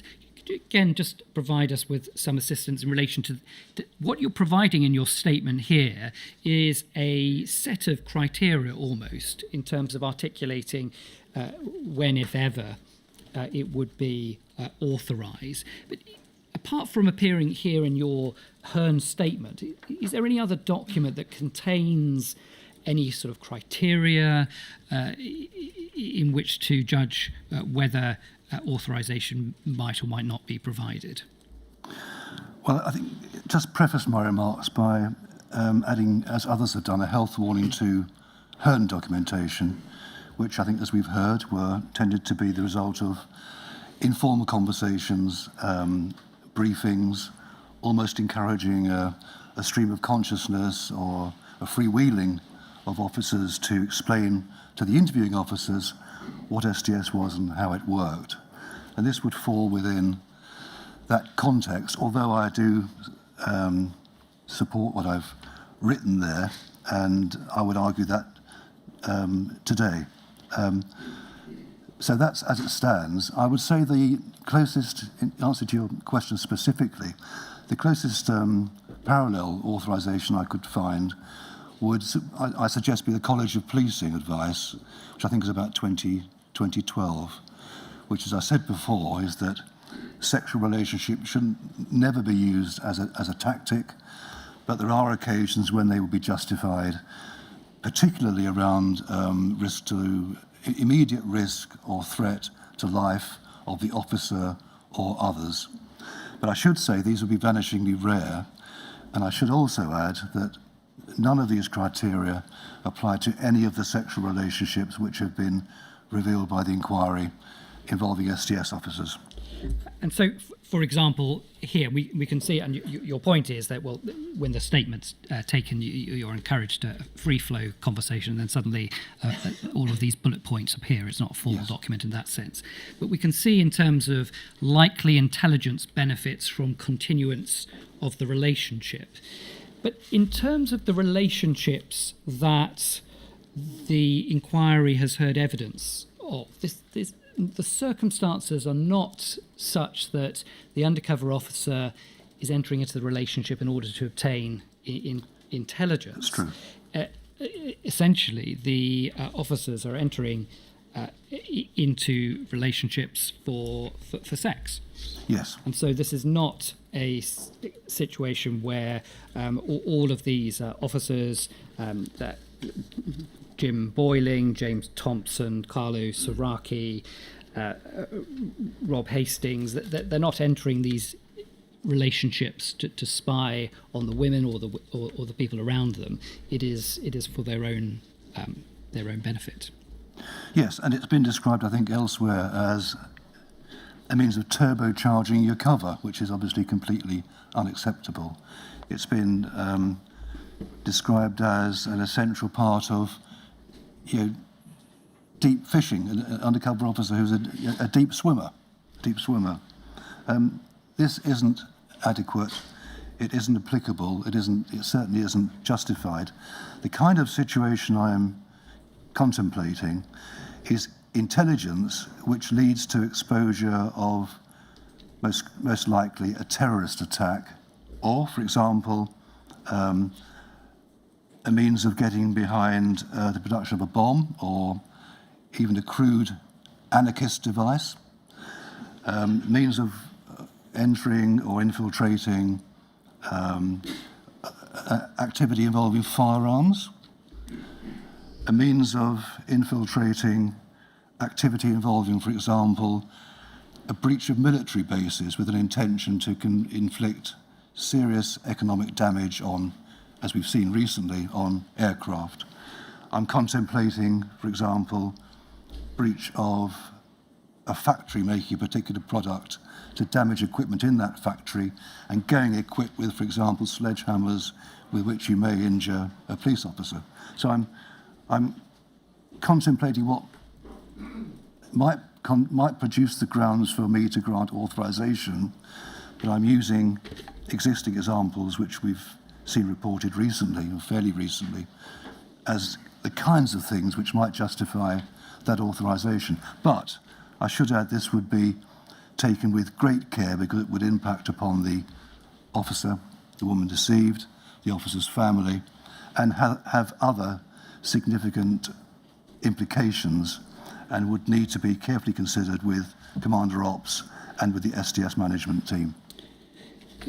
Can we take that document down, please? As just one more account that I want to ask you about, because you've been asked about this topic a number of times by a number of individuals. But I wonder if you can bring up on the screen UCPI 37384. This is a transcript or record of a BBC Radio 4 interview in July 2013. So this is the 11th of July, yes, I remember. 2013. And you were asked a number of things. You were asked about this topic during that interview. So we're just going to bring up part of that interview. If we could turn to page 3.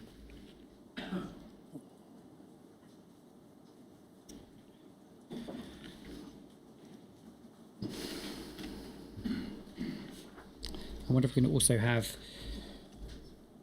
page 4 up by that, please. Thank you.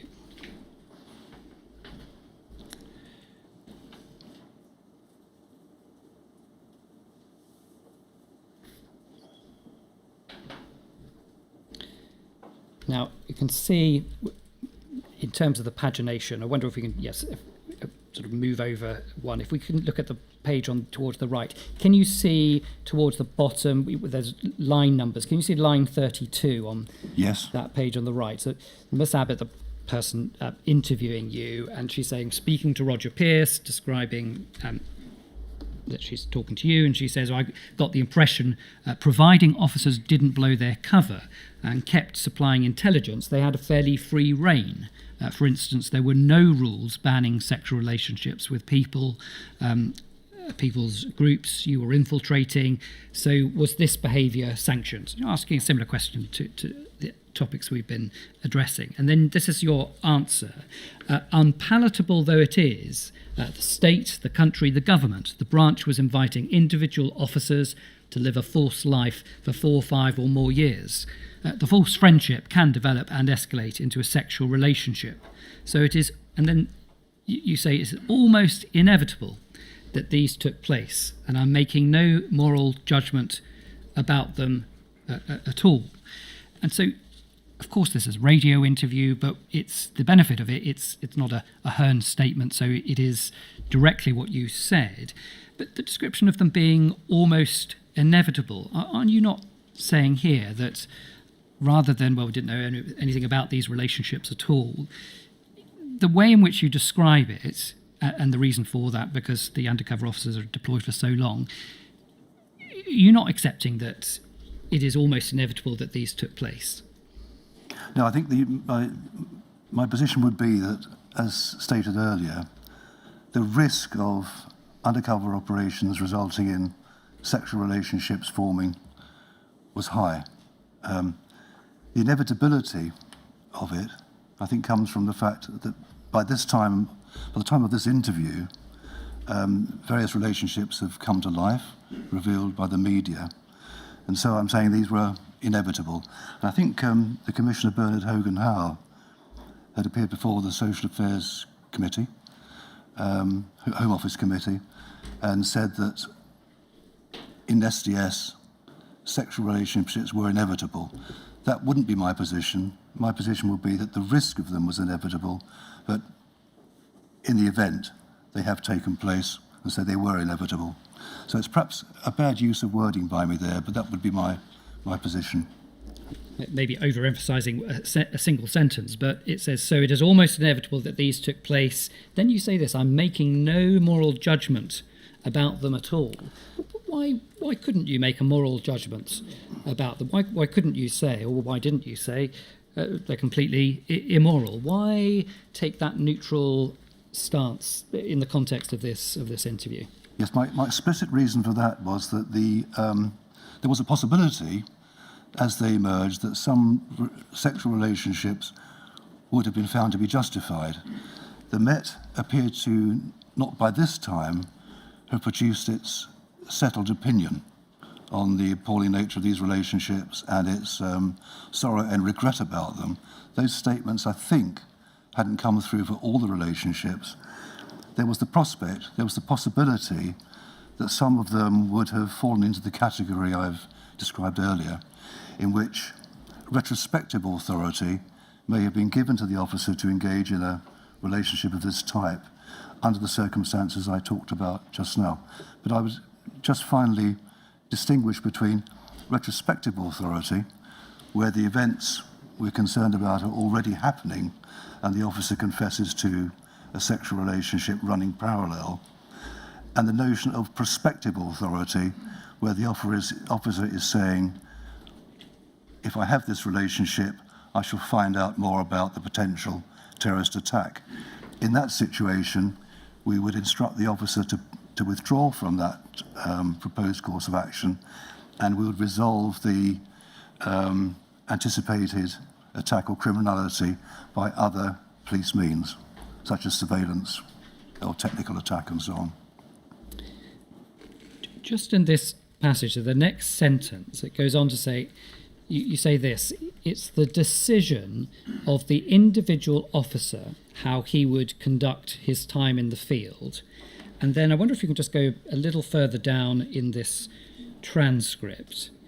So it's the it's the decision of the individual officer how he would conduct his time in the field. And then the next question that Ms. Abbott asks is, but what was that drummed into the officers who were going undercover?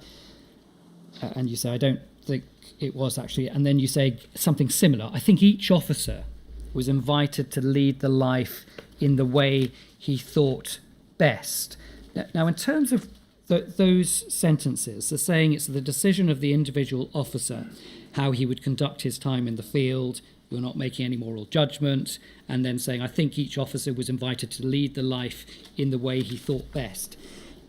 Would you agree that, in fact, that chimes with what was in that passage in the Tradecraft manual that we were looking at before the break? Yes. You must make your own mind up about how to proceed. So the advice in the Tradecraft manual, you must make your own mind up how to proceed. And then here, all these years later, when you're talking about this topic, you're saying, well, I'm not making any moral judgments, decisions for the officer, how he would conduct his time in the field. I think each officer was invited to lead the life in the way he thought best. So isn't that moving away from these extreme scenarios that never arose, that here, are you in fact not perhaps revealing more what the position was at the time in the SDS, that not making any moral judgments, that it's up to the individual officer how they proceed? Because there are similarities with that and that paragraph in the Tradecraft manual. I understand.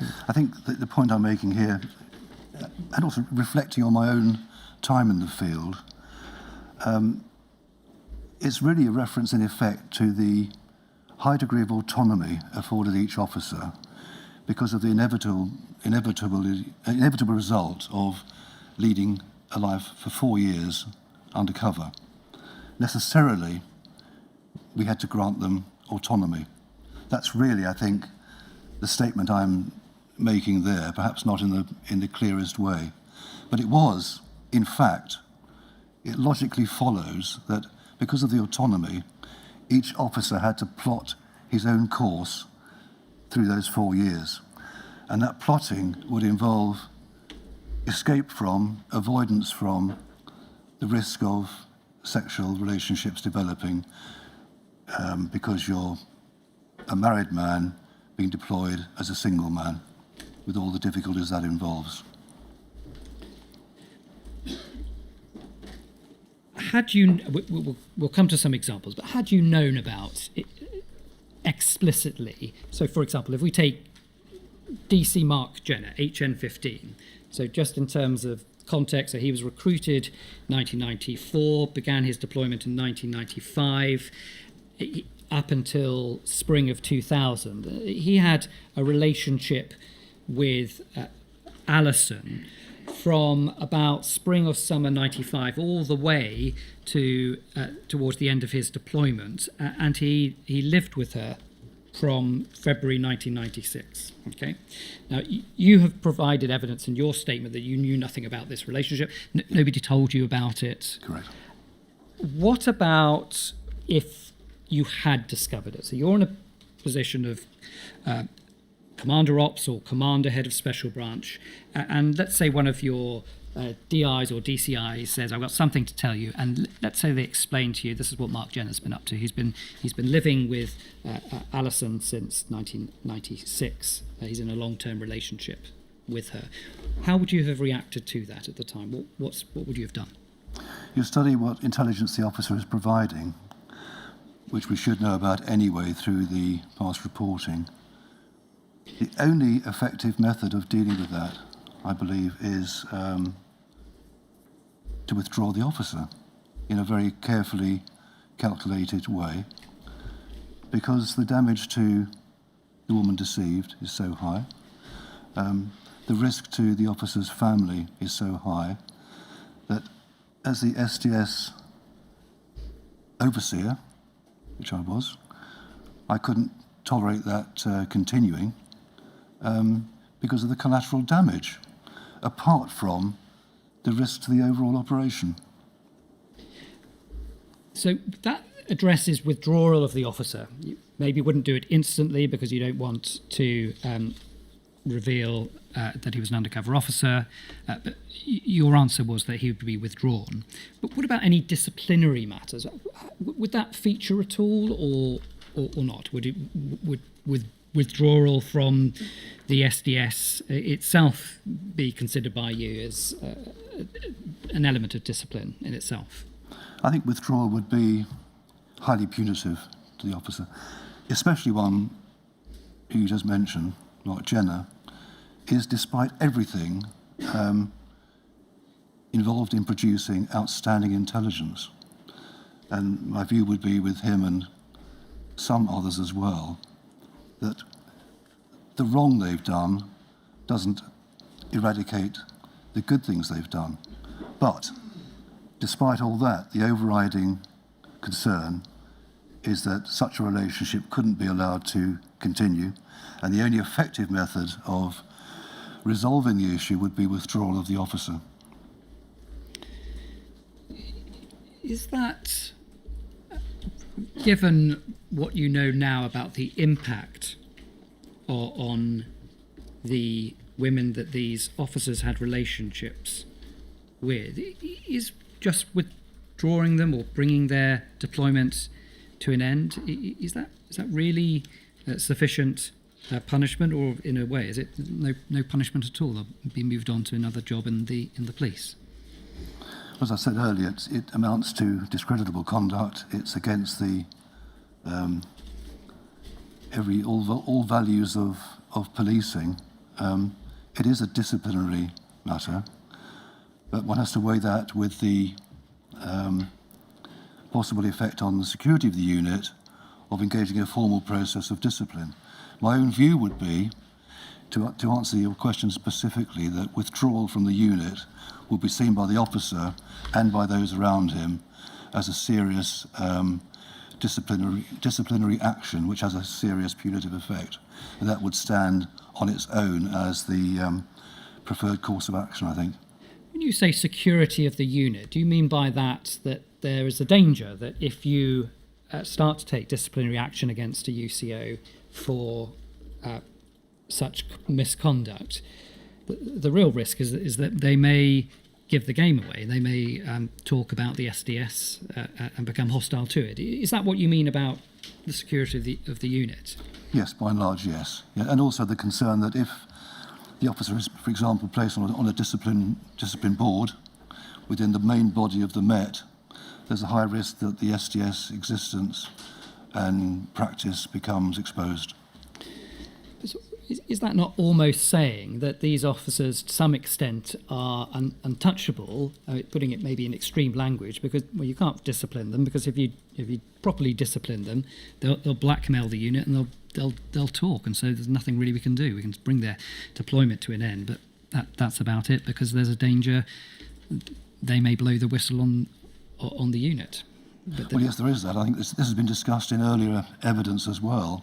It's achieving the right balance, and it's also a matter of perception.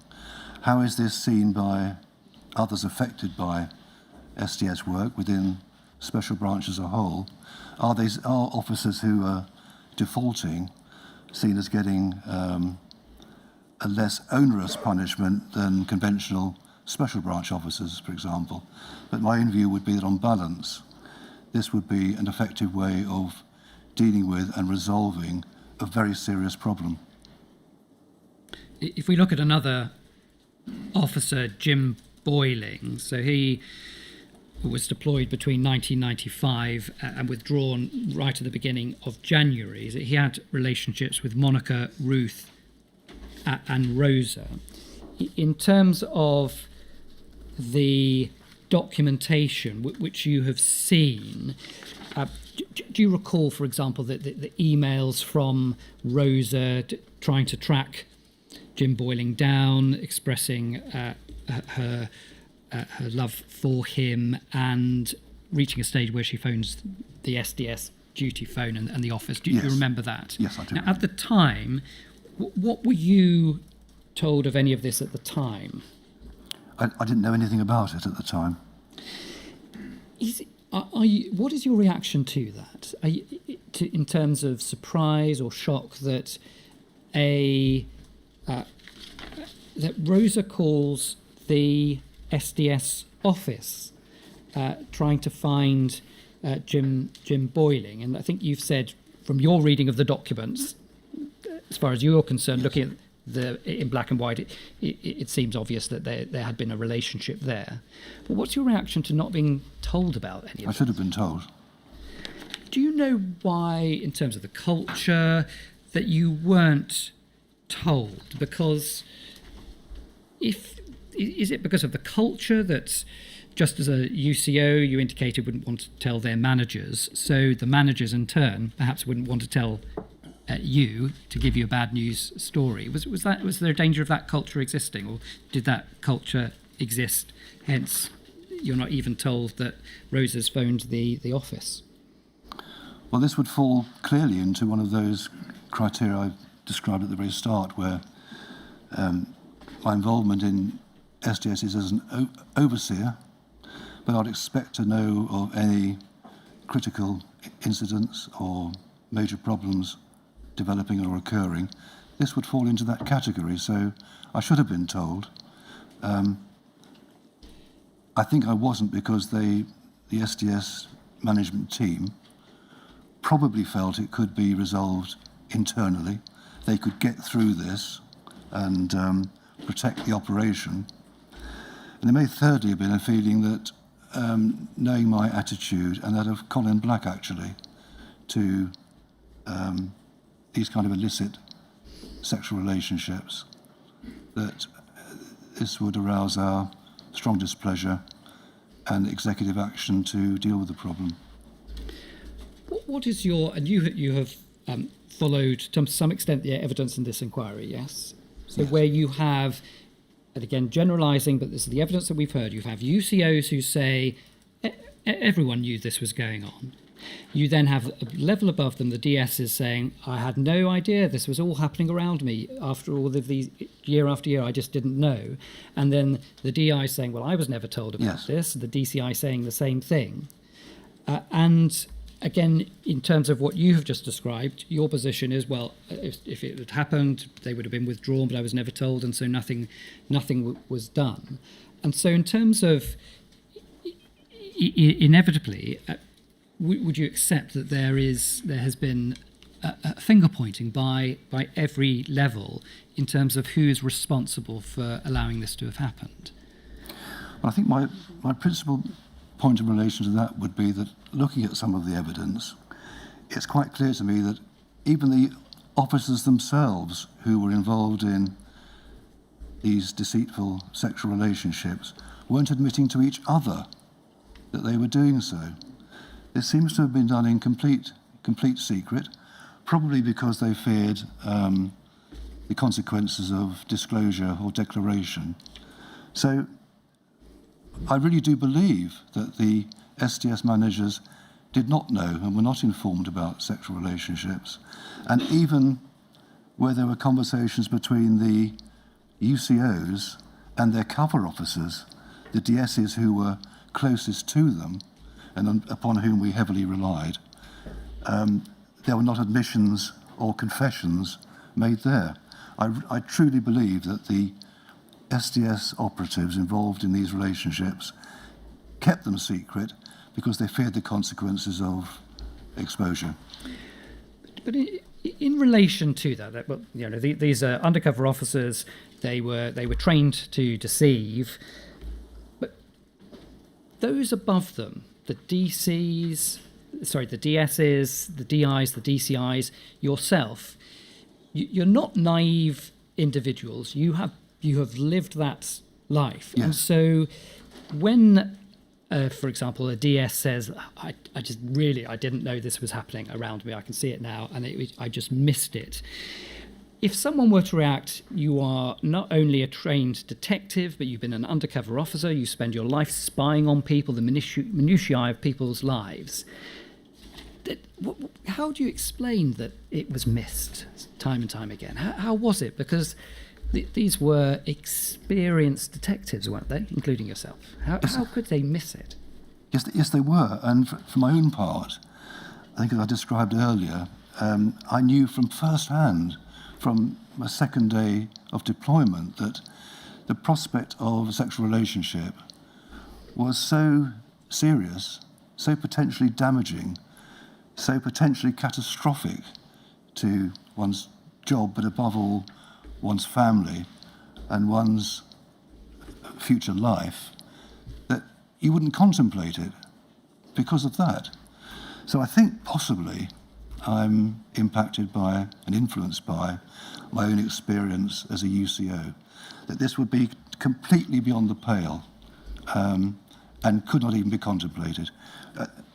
Withdrawal would be a better option than engaging in that kind of relationship.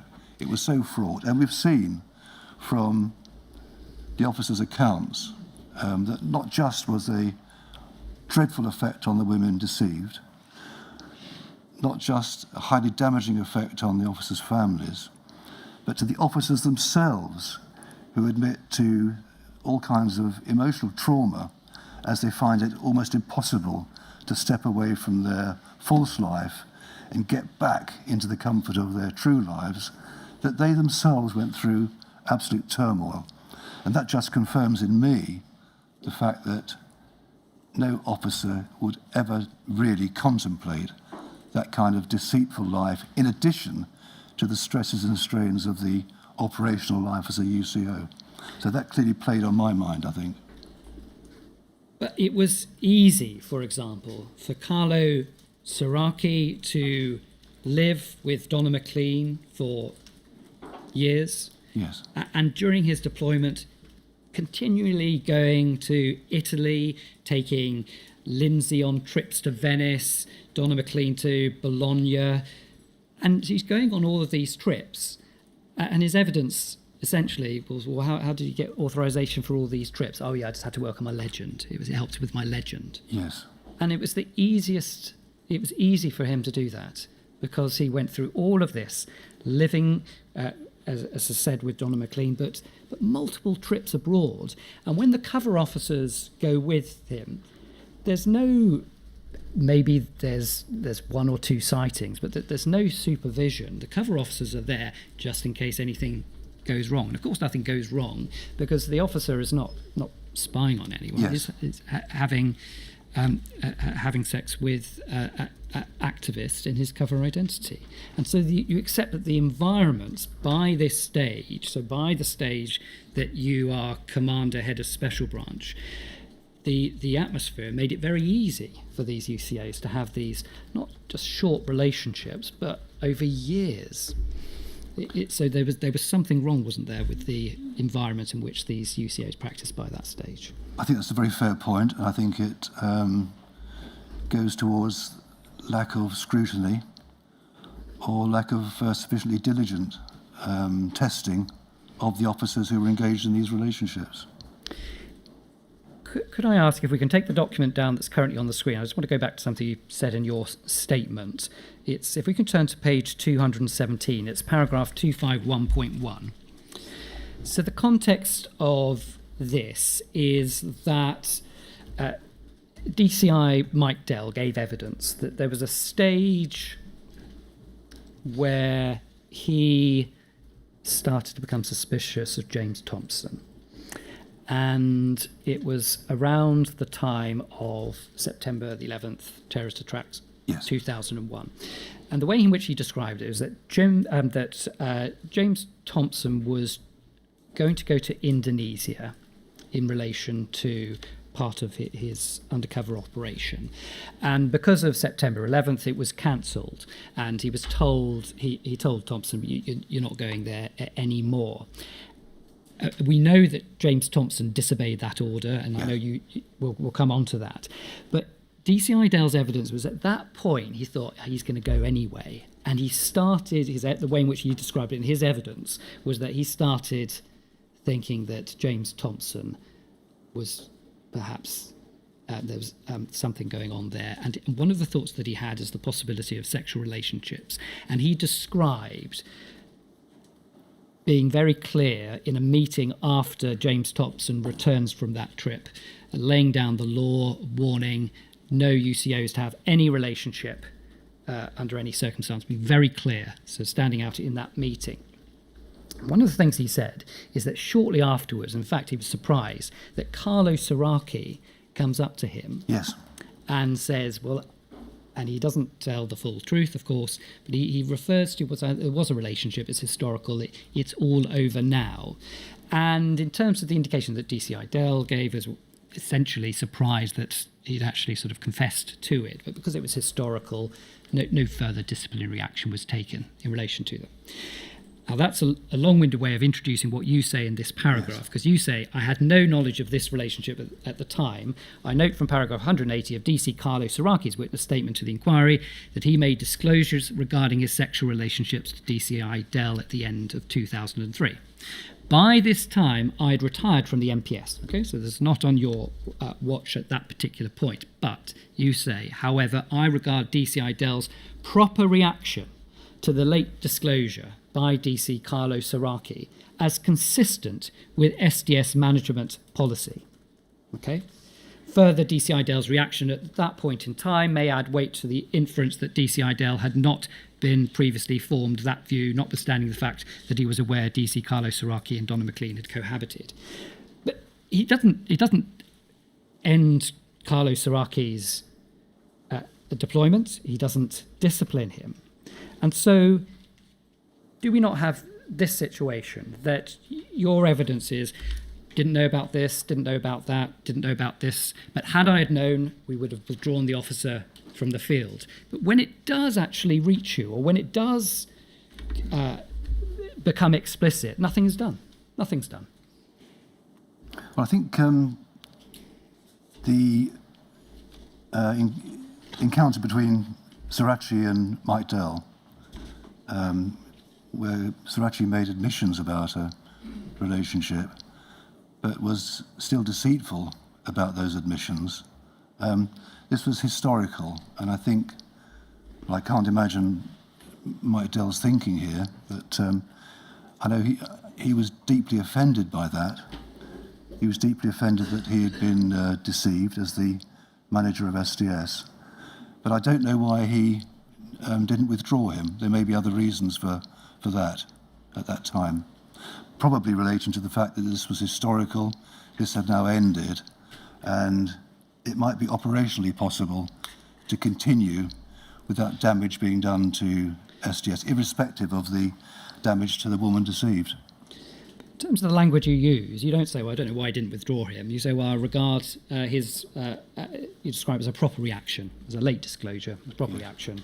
But in effect, despite how shocked and disappointed DCI Dell indicated that he was, actually nothing is done about it. Nothing that would approach disciplinary action in any way. And doesn't that send a signal that carry on, maybe try and avoid it? Again, going back to the tradecraft manual, so try and avoid it. But if you have to do it, then do it. Well, I think two things. One is that I think I've gone by now, so I'm reading this post hoc and making assumptions about it. But it's more your description of it being a proper reaction. This is a proper. Yes. So hypothetically, if you Yes, were because still I there, think- you would have said, well, that's proper. Yes, but so sorry. Yes, I think that I've taken that view because it's historical. It's happened. It's in the past. Carlo Sirachi, I think, is telling Mike Dell that it's been dealt with, even though, as it turns out, he's doing this as cover for another relationship. And on balance, because of the time elapsed, the decision is taken, I'm assuming, that we continue as before. He remains in the field, and we can rely upon the fact, because time has elapsed, that there's no operational compromise here.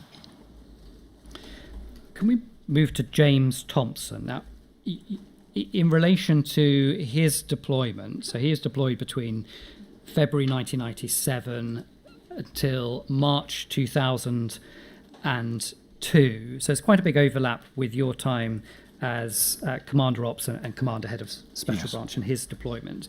Now, of course, your position was not that of a DS, DI or DCI where you're dealing with him on a daily basis. But I just want to go through some of where you do start to become involved with his deployment. I wonder if we can just bring up MPS 0526929. So it's a document at your tab B128.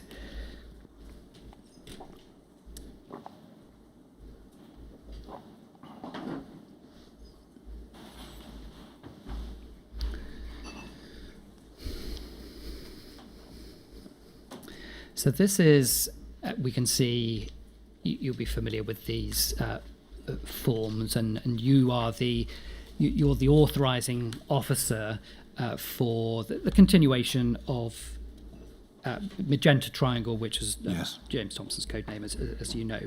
And so from this point here, we can see, if we just turn over the page, please, we can see that you're there as the authorising officer Yes. here. And I wonder if we can just continue on. We can see on page 8.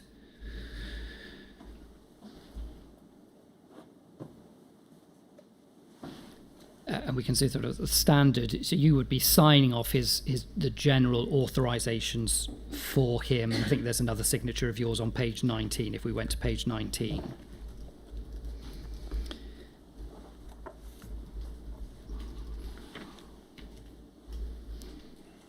Thank you.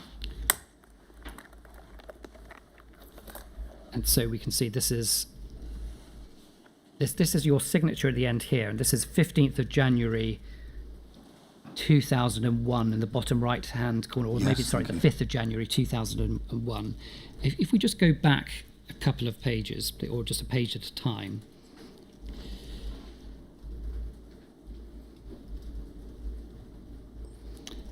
Sorry, if you can just keep going back. So this is the Ripper form setting out the various stages, but we can see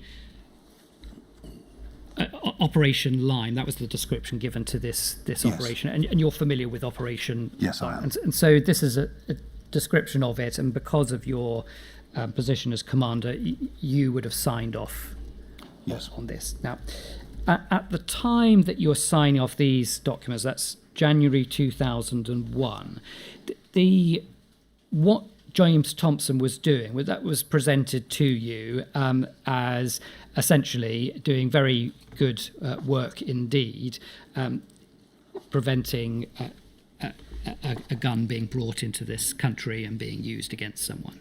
Yes. And so when you're signing off these authorizations, as far as you're concerned, you're focused on what is set out in them, and what is set out in them looks Yes, as though it's indeed. a genuine plot. Okay. But at this, when you were reading and reviewing these, this is a little out of the ordinary for these types of deployments, and particularly for James Thompson. Yes. And so do you remember that at the time that it stood out to you when you start authorising this? It did. It stood out to me as more akin to an SO10 authorization, many of which I was signing each day.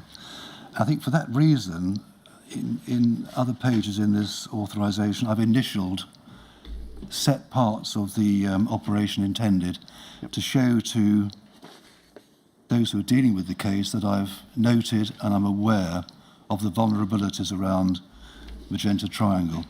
And the key concern, as always with any SO10 authorization, is the safety of the officer potentially going into a criminal and dangerous environment. So in terms of the chronology, so this is the beginning of 2001, where at the time you must have thought, well, this is a great success. Yes. But then later in the year, as I've just described, September the 11th, don't go to Indonesia, DCI Dale starts having concerns about James Thompson. Yes. And then do you recall that it became clear that he had disobeyed a direct order not to go to Indonesia? Some receipts were found from Raffles Hotel in Singapore, and a laptop showed he'd purchased that in Singapore. Do you remember that he'd been found out? I do recall it in part, yes. Okay. That he'd been found out, yes. Now, I wonder if we can take that document down, please. And if we turn to MPS 0748359, so at your tab 158.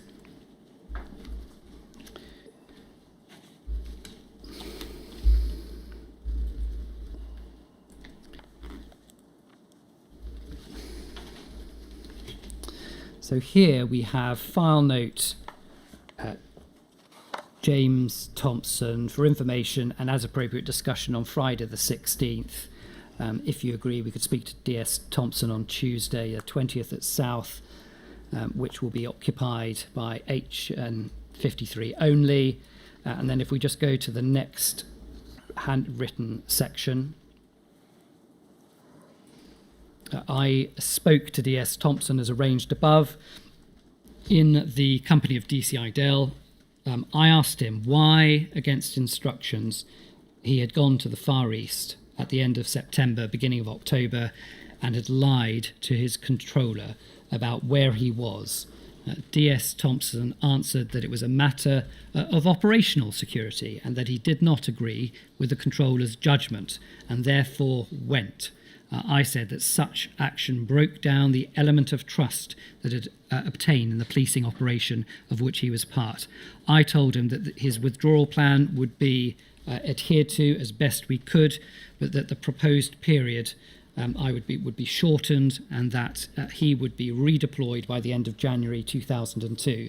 He said he felt he had little choice but to assist the office in making that plan work. The interview lasted between 5 and 10 minutes. Because it says PTO, so let's turn over the page, please. And we can see there that there's a black redaction box and it's labelled number 4, but that's just because it's got your signature there. We've redacted your signature, yes. But you're signing there, Commander Special Branch, really to say that you've read that, or you would have read that, is that correct? Yes.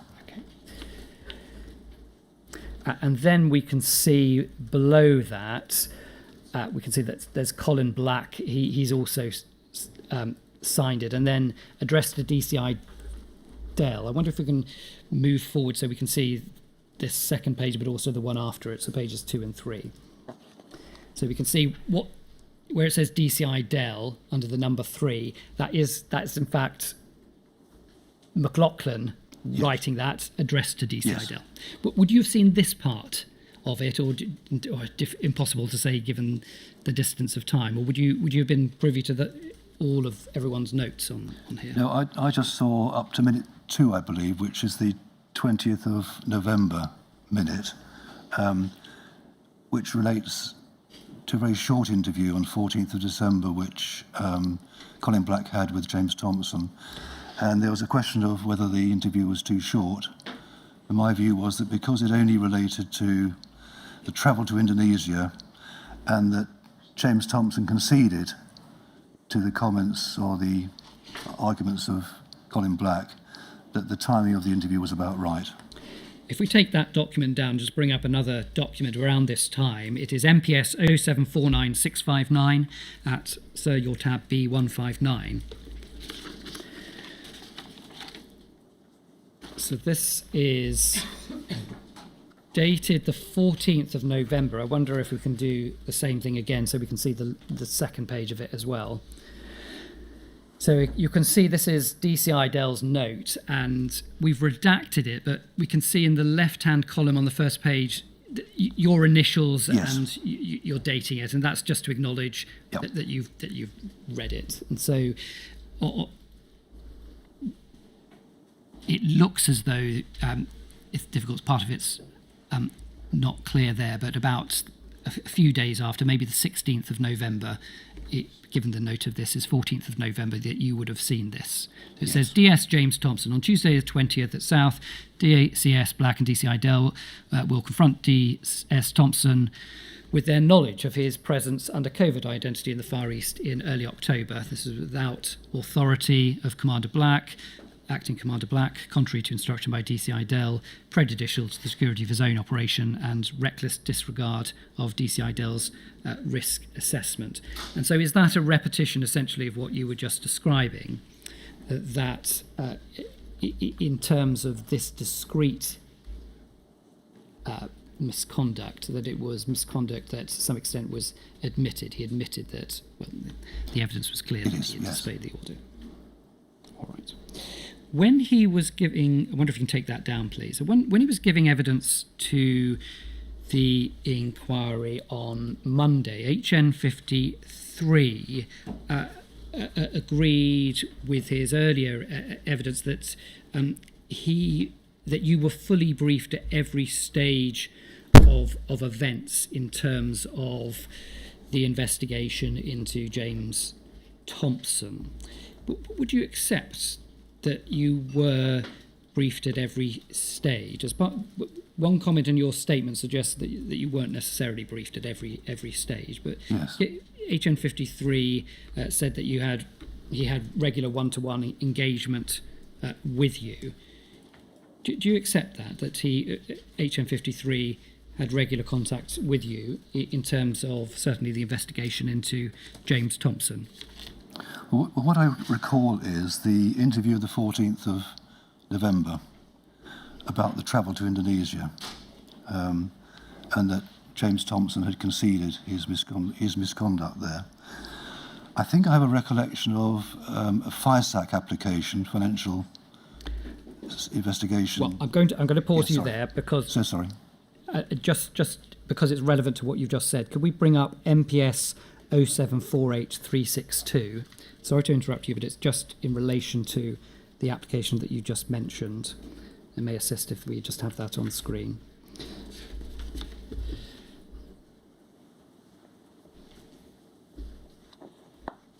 So this is what you were just.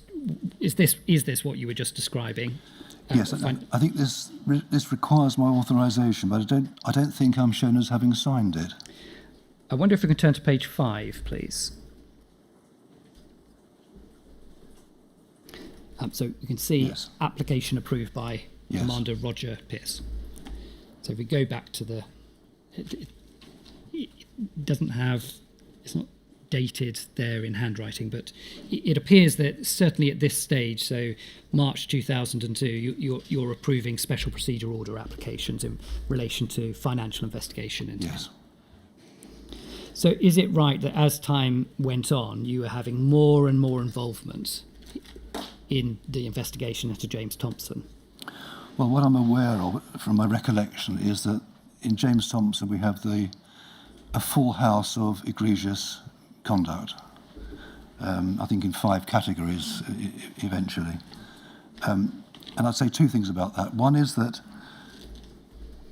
the interview of the 14th of November aside, I believe I only had the full written scope of James Thompson's misconduct in papers delivered to my office on 29th of December 2002 rather, which I read on, I think, 6th of January 2003, shortly before going to Canberra to meet with the Australian Security Service about proposals post 9/11. So from that I'm concluding that because I have a memory of this escalating misconduct, I would have had briefings from Colin and HN53, who I knew pretty well and had done outstanding work for me on another case as well. But this wouldn't have been in written form. This might have been verbal briefings on the status of the investigation.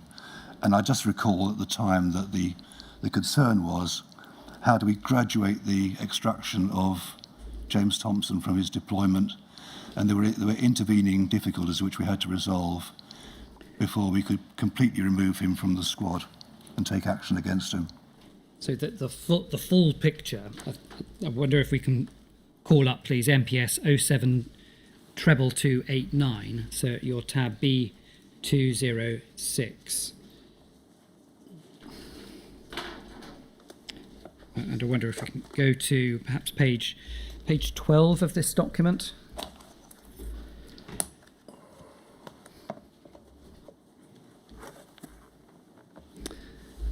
So again, just work backwards, so we have here, and unfortunately there's a redaction box over your signature, but we can see Commander SB, and this was submitted by Colin Black in September 02, and you said by the time you got to sign it off in terms of reading it, it was the other side of the new year. It was just at the beginning of January, is that right? When it reached you. And if we go back, please, in this document to if we go from page 8. So we can see here, again, the summary of the inquiries. And we're familiar now with the extent of the misconduct that is reflected in these documents. But if we can just turn over the page, please, to page 9 and then 10. And here we have, following on from your evidence a few minutes ago, these sort of 5 categories in particular that were brought to your attention in terms of intelligence product. We can see A, operational security, and disobedience to orders. And if we just go through this document, please, page 11. Finance and documents. Yes. You were, having read that document, in no illusions as to the serious misconduct that James Thompson had committed. Yes. And you've explained that you also had other commitments, as you just described. But would you agree that it's difficult to think of worse examples of misconduct in an SDS officer than this? I agree entirely, yes. And we know that ultimately his deployment was marginally cut short. We've heard evidence that his vetting status reduced from developed vetting to security cleared. If it went below security cleared, it's difficult to be in special branch without any security clearance, isn't it? That's true. But ultimately, he went on to have a very successful career. Yes. And was not punished at all. What is your reaction to this? That again, it's a more extreme version of Carlo Saraki, isn't it? That you have your clear evidence that this sexual relationships, for example, was unacceptable, and that if there was any such misconduct, they'd be withdrawn from the field, taken very seriously, and then you were just simply not told about it, or you'd never found out about it. But in the times that it does go up the chain, for example, to some extent DCI dealt with Carlo Saraki's partial admission. But here we have, it has been brought to your attention. It's very clear in terms of misconduct.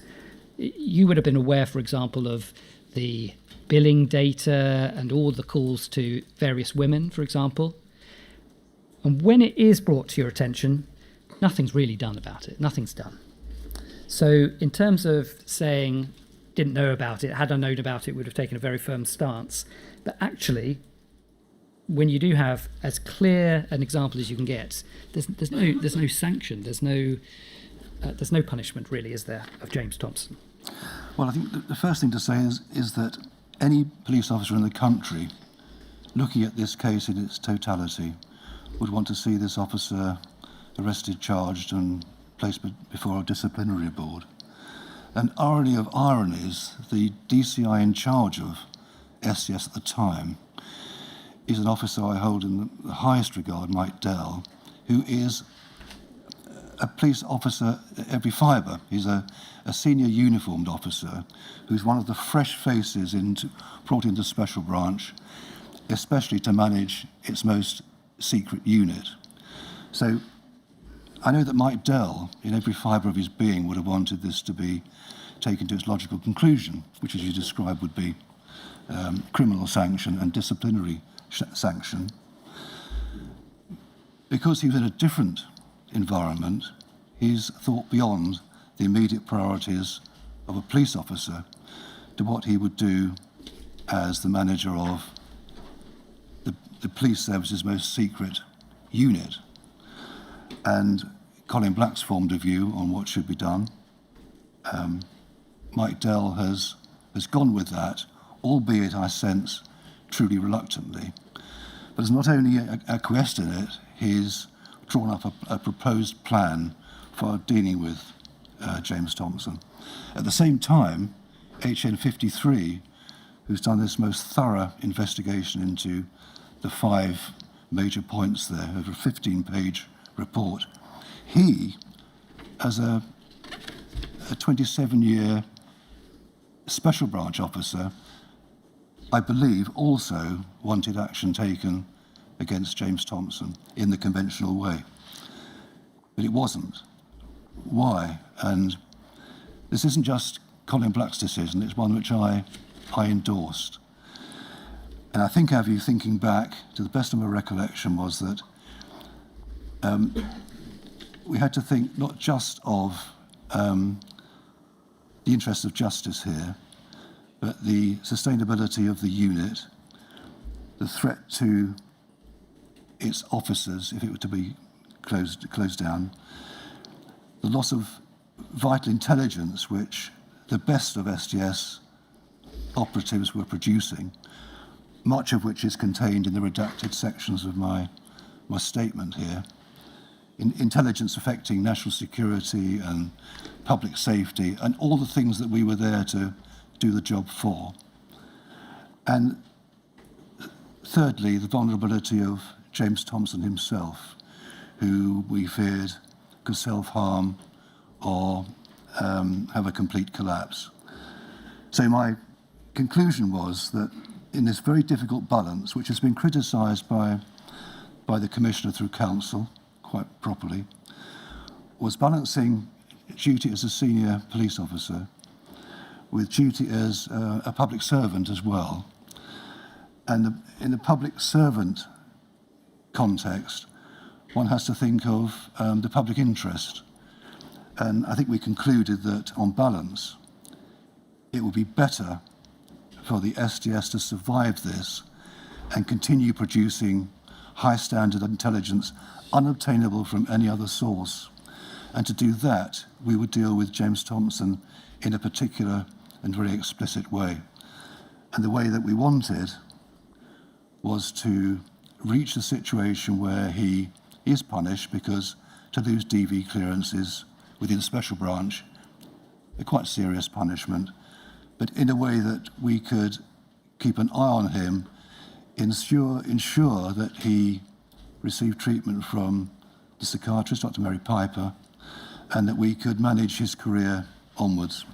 What I think, just to finish, what I think the effect on STS was that every single officer who was serving in an exemplary way considered that here was an officer who had placed the whole unit under threat and at great risk and placed it in enormous jeopardy.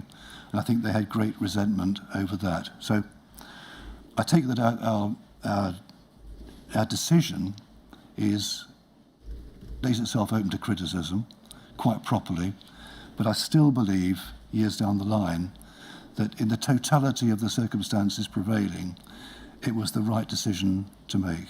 But how bad would a UCO's misconduct have to be to receive any proper discipline? What more would they have had to? What more would James Thompson have to have done for you to take a different position, and for the position to be, well, actually, we're going to start misconduct proceedings. We're going to. What more could you have done? Well, it's hard to think of a more serious sequence of offences. I think a great influence here was James Thompson's mental state, and the duty of care we had towards him to see him through this, as well as resolve the various issues. So it's a very good question. What more would anyone have to do to get taken off and for the unit to be closed down? In this particular case, all I can say is that balancing all the factors I've just described, we wanted the STS unit to endure because of the very good work it was doing, and to do that, we had to manage James Thompson in a particular way. And the way we chose was not to involve outside authorities, including Department of Professional Standards, but to handle this internally. And I fully understand why this would be criticised, but it's the kind of decision that someone in my position has to make. I want to ask you about Farnoak, whether you saw it at the time. It was something that was disclosed to you, but I want to ask if you remember seeing this at the time. It's MPS 0719-806. So this is at your tab B186.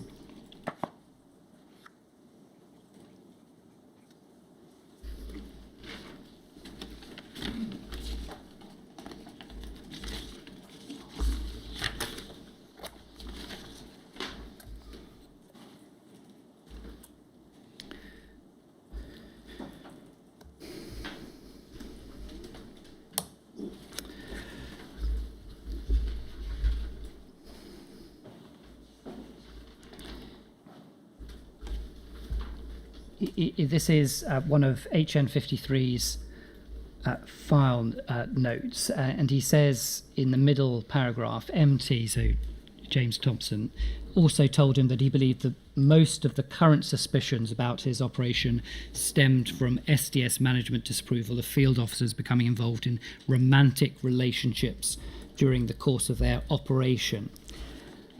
According to HN1, MT did not go into any more detail. I reassured HN1 that this aspect did not form any part of our suspicions about his operation.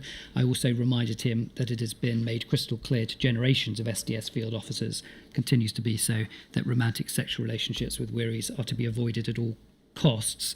Even though this aspect was news to the office, it may explain the high volume of phone traffic to at least 2 particular females. This reference to relationships being an aspect of the misconduct, is that something that you recall as well?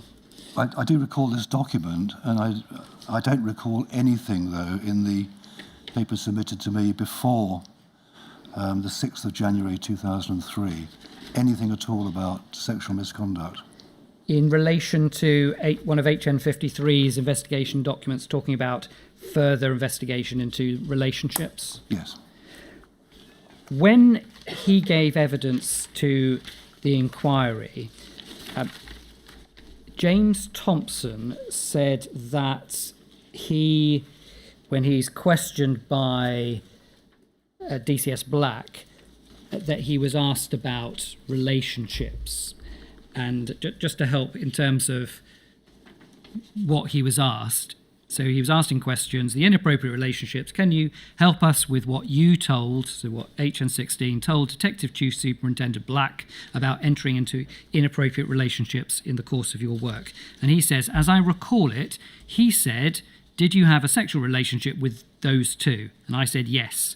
And then he was asked, well, when you say those two, can we, Ellie and Sarah? Uh-huh. Any other women or just those two? No, just those two. And when you said yes, what was the response? I can't remember. Were you asked for any details? No, I think it was clear he knew about those relationships. Were you asked whether either of those relationships were still continuing? Not that I can recall, no. Were you asked whether you were still in touch with either women? No, not that I can recall. So James Thompson's evidence is that he mentioned the relationships to Colin Black. Did he in turn mention that to you as well? In terms of, well, I've spoken to him, and yes, over and above everything else, he's admitted to having not one but two relationships. Does that? Do you recall that? No, I understand that whole sequence, but I didn't know about any sexual misconduct before the beginning of 2003. And the reason I can say that is, even after all this time, that if there had been, this would be, as you say, after everything else, here's the worst complication of all, because the kind of relationships that he's admitting here have great impact on him, the women, his family. And I think above all that some of the subjects were living close to his home address, which would have a major impact on any action that we could take. Did you have any input in the decision that HN53 took to speak to officers who were investigating false documents, Operation Wisdom? and DCI HN53, sorry, DI HN53 spoke to the officers there. And in terms of no action being taken against James Thompson for the use of a Kevin Crossland identity, driving licence, passport, name on the electoral register. In terms of, again, just in relation to that alone, how is it justified that no further action was taken in relation to that conduct, that any member of the public engaging would face serious criminal sanctions and imprisonment just for the document offences? Yes, it's dreadful conduct, particularly in view of the Crossland history. But I think I revert to my earlier statement or comments for the reasons listing the action we took. Can you understand? So, for example, Lisa Crossland. Yes. One of the things she says in her statement is this: the more I learn, the more aghast I am that Thompson has never faced criminal charges for his actions. If any member of the public did the same, that they would face criminal conviction. And so, can you see that anyone looking at the way in which James Thompson's misconduct was dealt with, the feeling that had a member of the public committed those offences involving firearms and ammunition offences, they would be spending a long time in prison. But again, in terms of James Thompson, as described, a slap on the wrist. Can you understand the frustration and the surprise and the bemusement? Oh, I understand completely, and the circumstances of the Crossland identity acquisition just exacerbate things. But anybody else, as she says, would have faced serious consequences. And under normal circumstances, every police officer would wish what she's describing there to happen to James Thompson.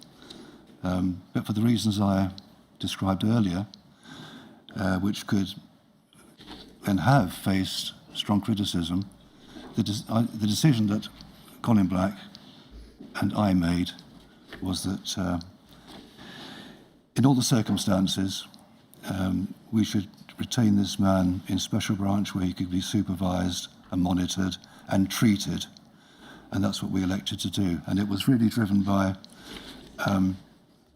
factors beyond our basic duty as police officers, but as public servants interested in sustaining the public interest. And in the totality of things, we felt that the interest was served in SDS continuing to exist and to provide high-grade intelligence unobtainable from any other source.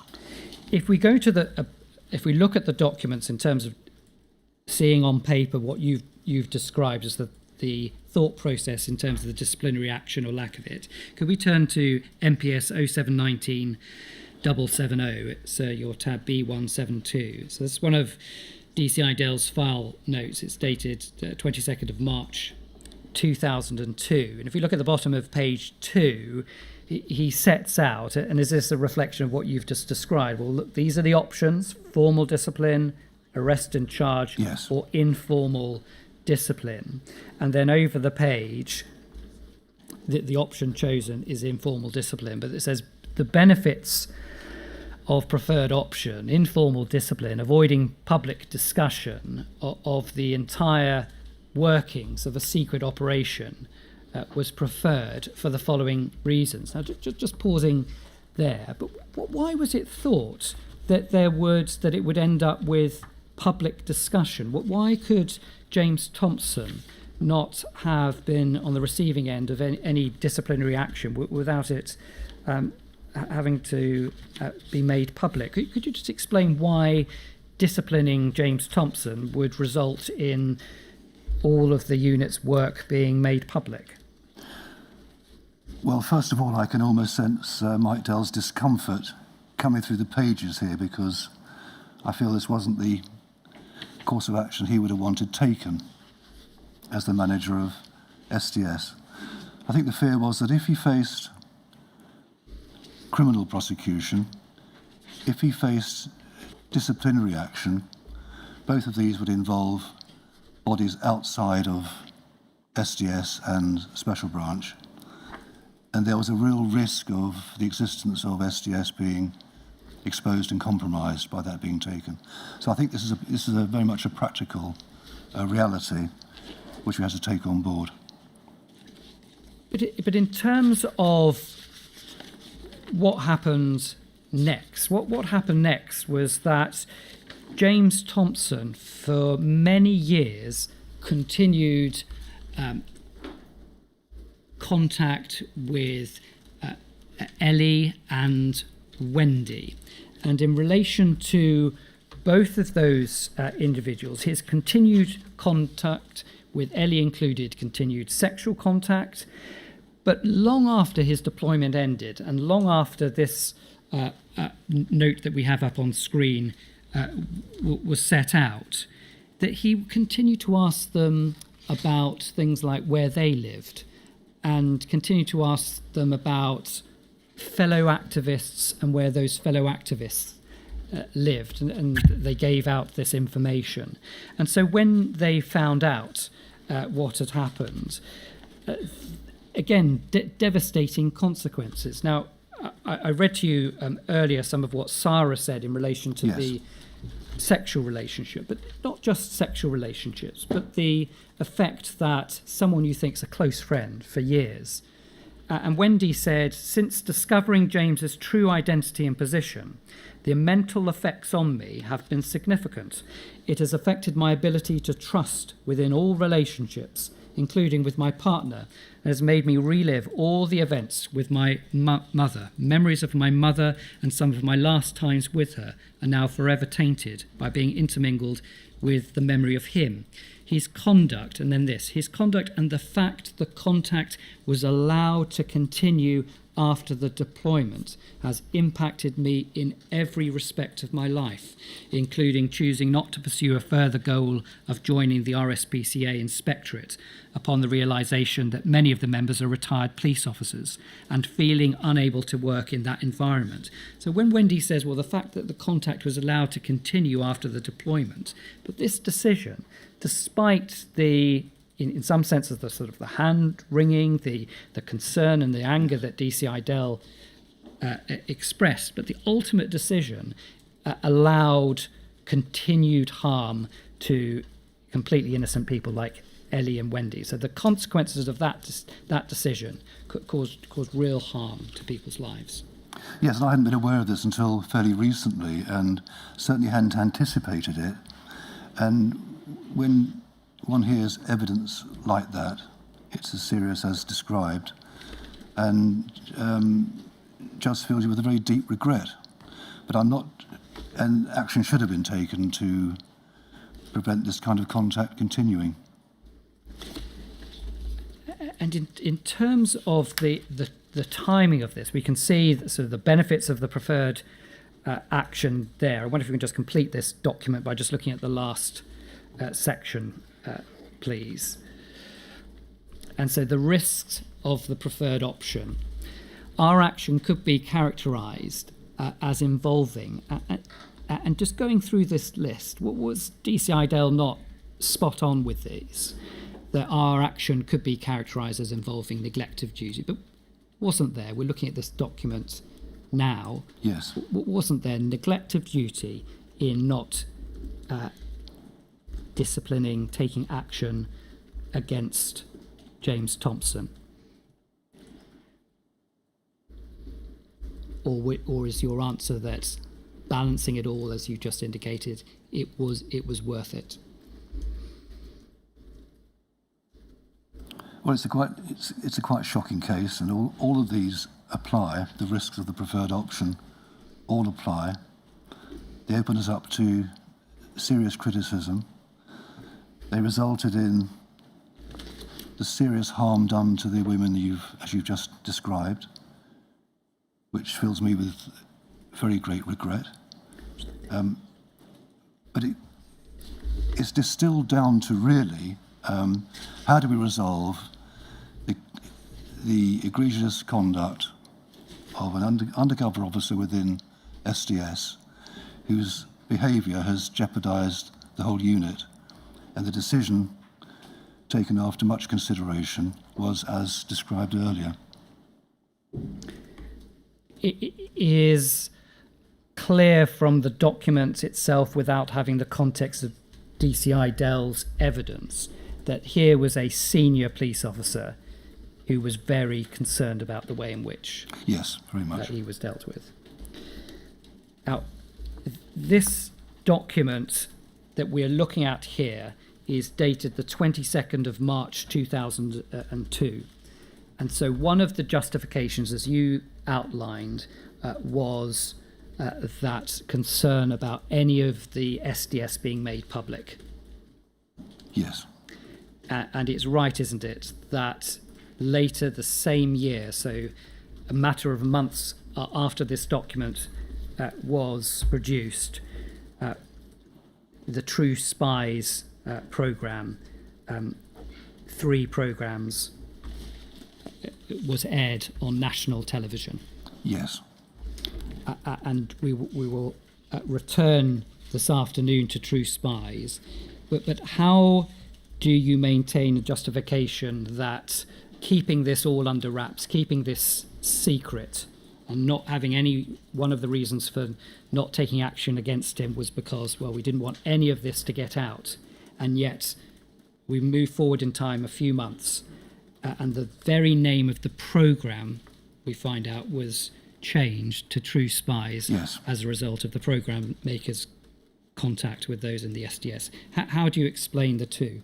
Well, quite simply because the True Spies programme was forced upon us by the admissions of a retired special branch officer who had notified Peter Taylor, the journalist who's just been awarded the CBE for his work on journalism and maintained secret sources in Northern Ireland and here. The programme was forced upon us. We had to cooperate with it to protect the SDS and protect the current operations being revealed. So it's an awkward balance with the James Thompson saga, but the two are different.